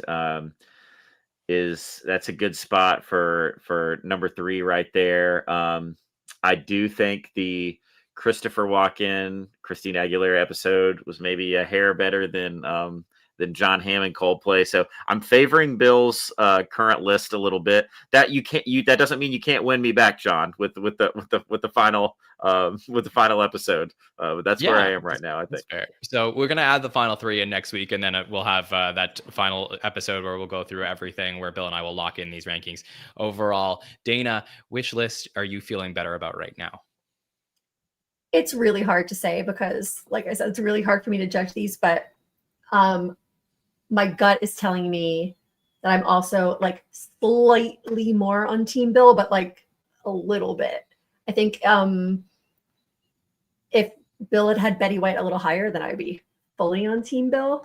But John, I think you have a solid roster as well. I would not feel bad going Team John either. Yeah, I really liked the Will Ferrell episode and the Christopher Walken episode. So I think that's just pushing me slightly over Team Bill. Okay. Very fair. Well, we will see what happens when we reveal these final 3. Bill, of course, we have your predictions to talk about, where you have added another cast member to the list. You have 10 out of 13 cast members. No new 5-timers tonight, but you already hit that. No premieres and no finales. You added 2 new seasons to the mix. So we already hit that last week, but now you're at 33 seasons total, where we added 1 from season 45 and 1 from season 35. So to get that final cast members, you would need to have next 3 episodes, the final 3, all hosted by cast members. Do you think you will get it? Or John, we can add Larry and John Mulaney and Conan O'Brien to that list. But yeah, no, the season thing is so heartwarming to see. We'll get more into this next week and the week after, but 33 out of 50 seasons being represented and some really good seasons not being represented just tells you how great this show is from year to year. Every season may not hit for you, but there's going to be episodes that you can almost pull out of any season and say, yeah, that's an all-timer. So very happy to hear that. The finales, I overshot on that one. So clearly that's not going to happen now. Yeah, no worries. I think you were thinking Christmas episodes when you said finales, because we That's had a it. ton of those week after week here on the countdown. But yeah, this was an absolute blast to talk about these episodes with the three of you here tonight. So really appreciative of everyone who checked out and hung out with us for 3 hours while we went through these 4, 5, and 6 here on the list. Of course, we will be back next Monday night to reveal the final 3 here, finally, after 15 weeks, making it there to the final episode of this countdown. Dana, I want to thank you so much for hanging out with us and being such a great supporter of the Saturday Night Network. Of course, if you would like to see all the episodes we talked about here tonight, they're available at patreon.com/the SNL Network all week long. Thanks for joining us, Dana. Yeah, thank you for having me. This is really fun, even though it is very past my bedtime. But yeah, which is also why I don't watch SNL live on the weekends. But yeah, thank you for having me. I'm going to bed. Well, I appreciate you making an exception for us and staying up late here. Haynes, so great to have you after 4 months back on the podcast, and looking forward to covering season 51 with you all season long.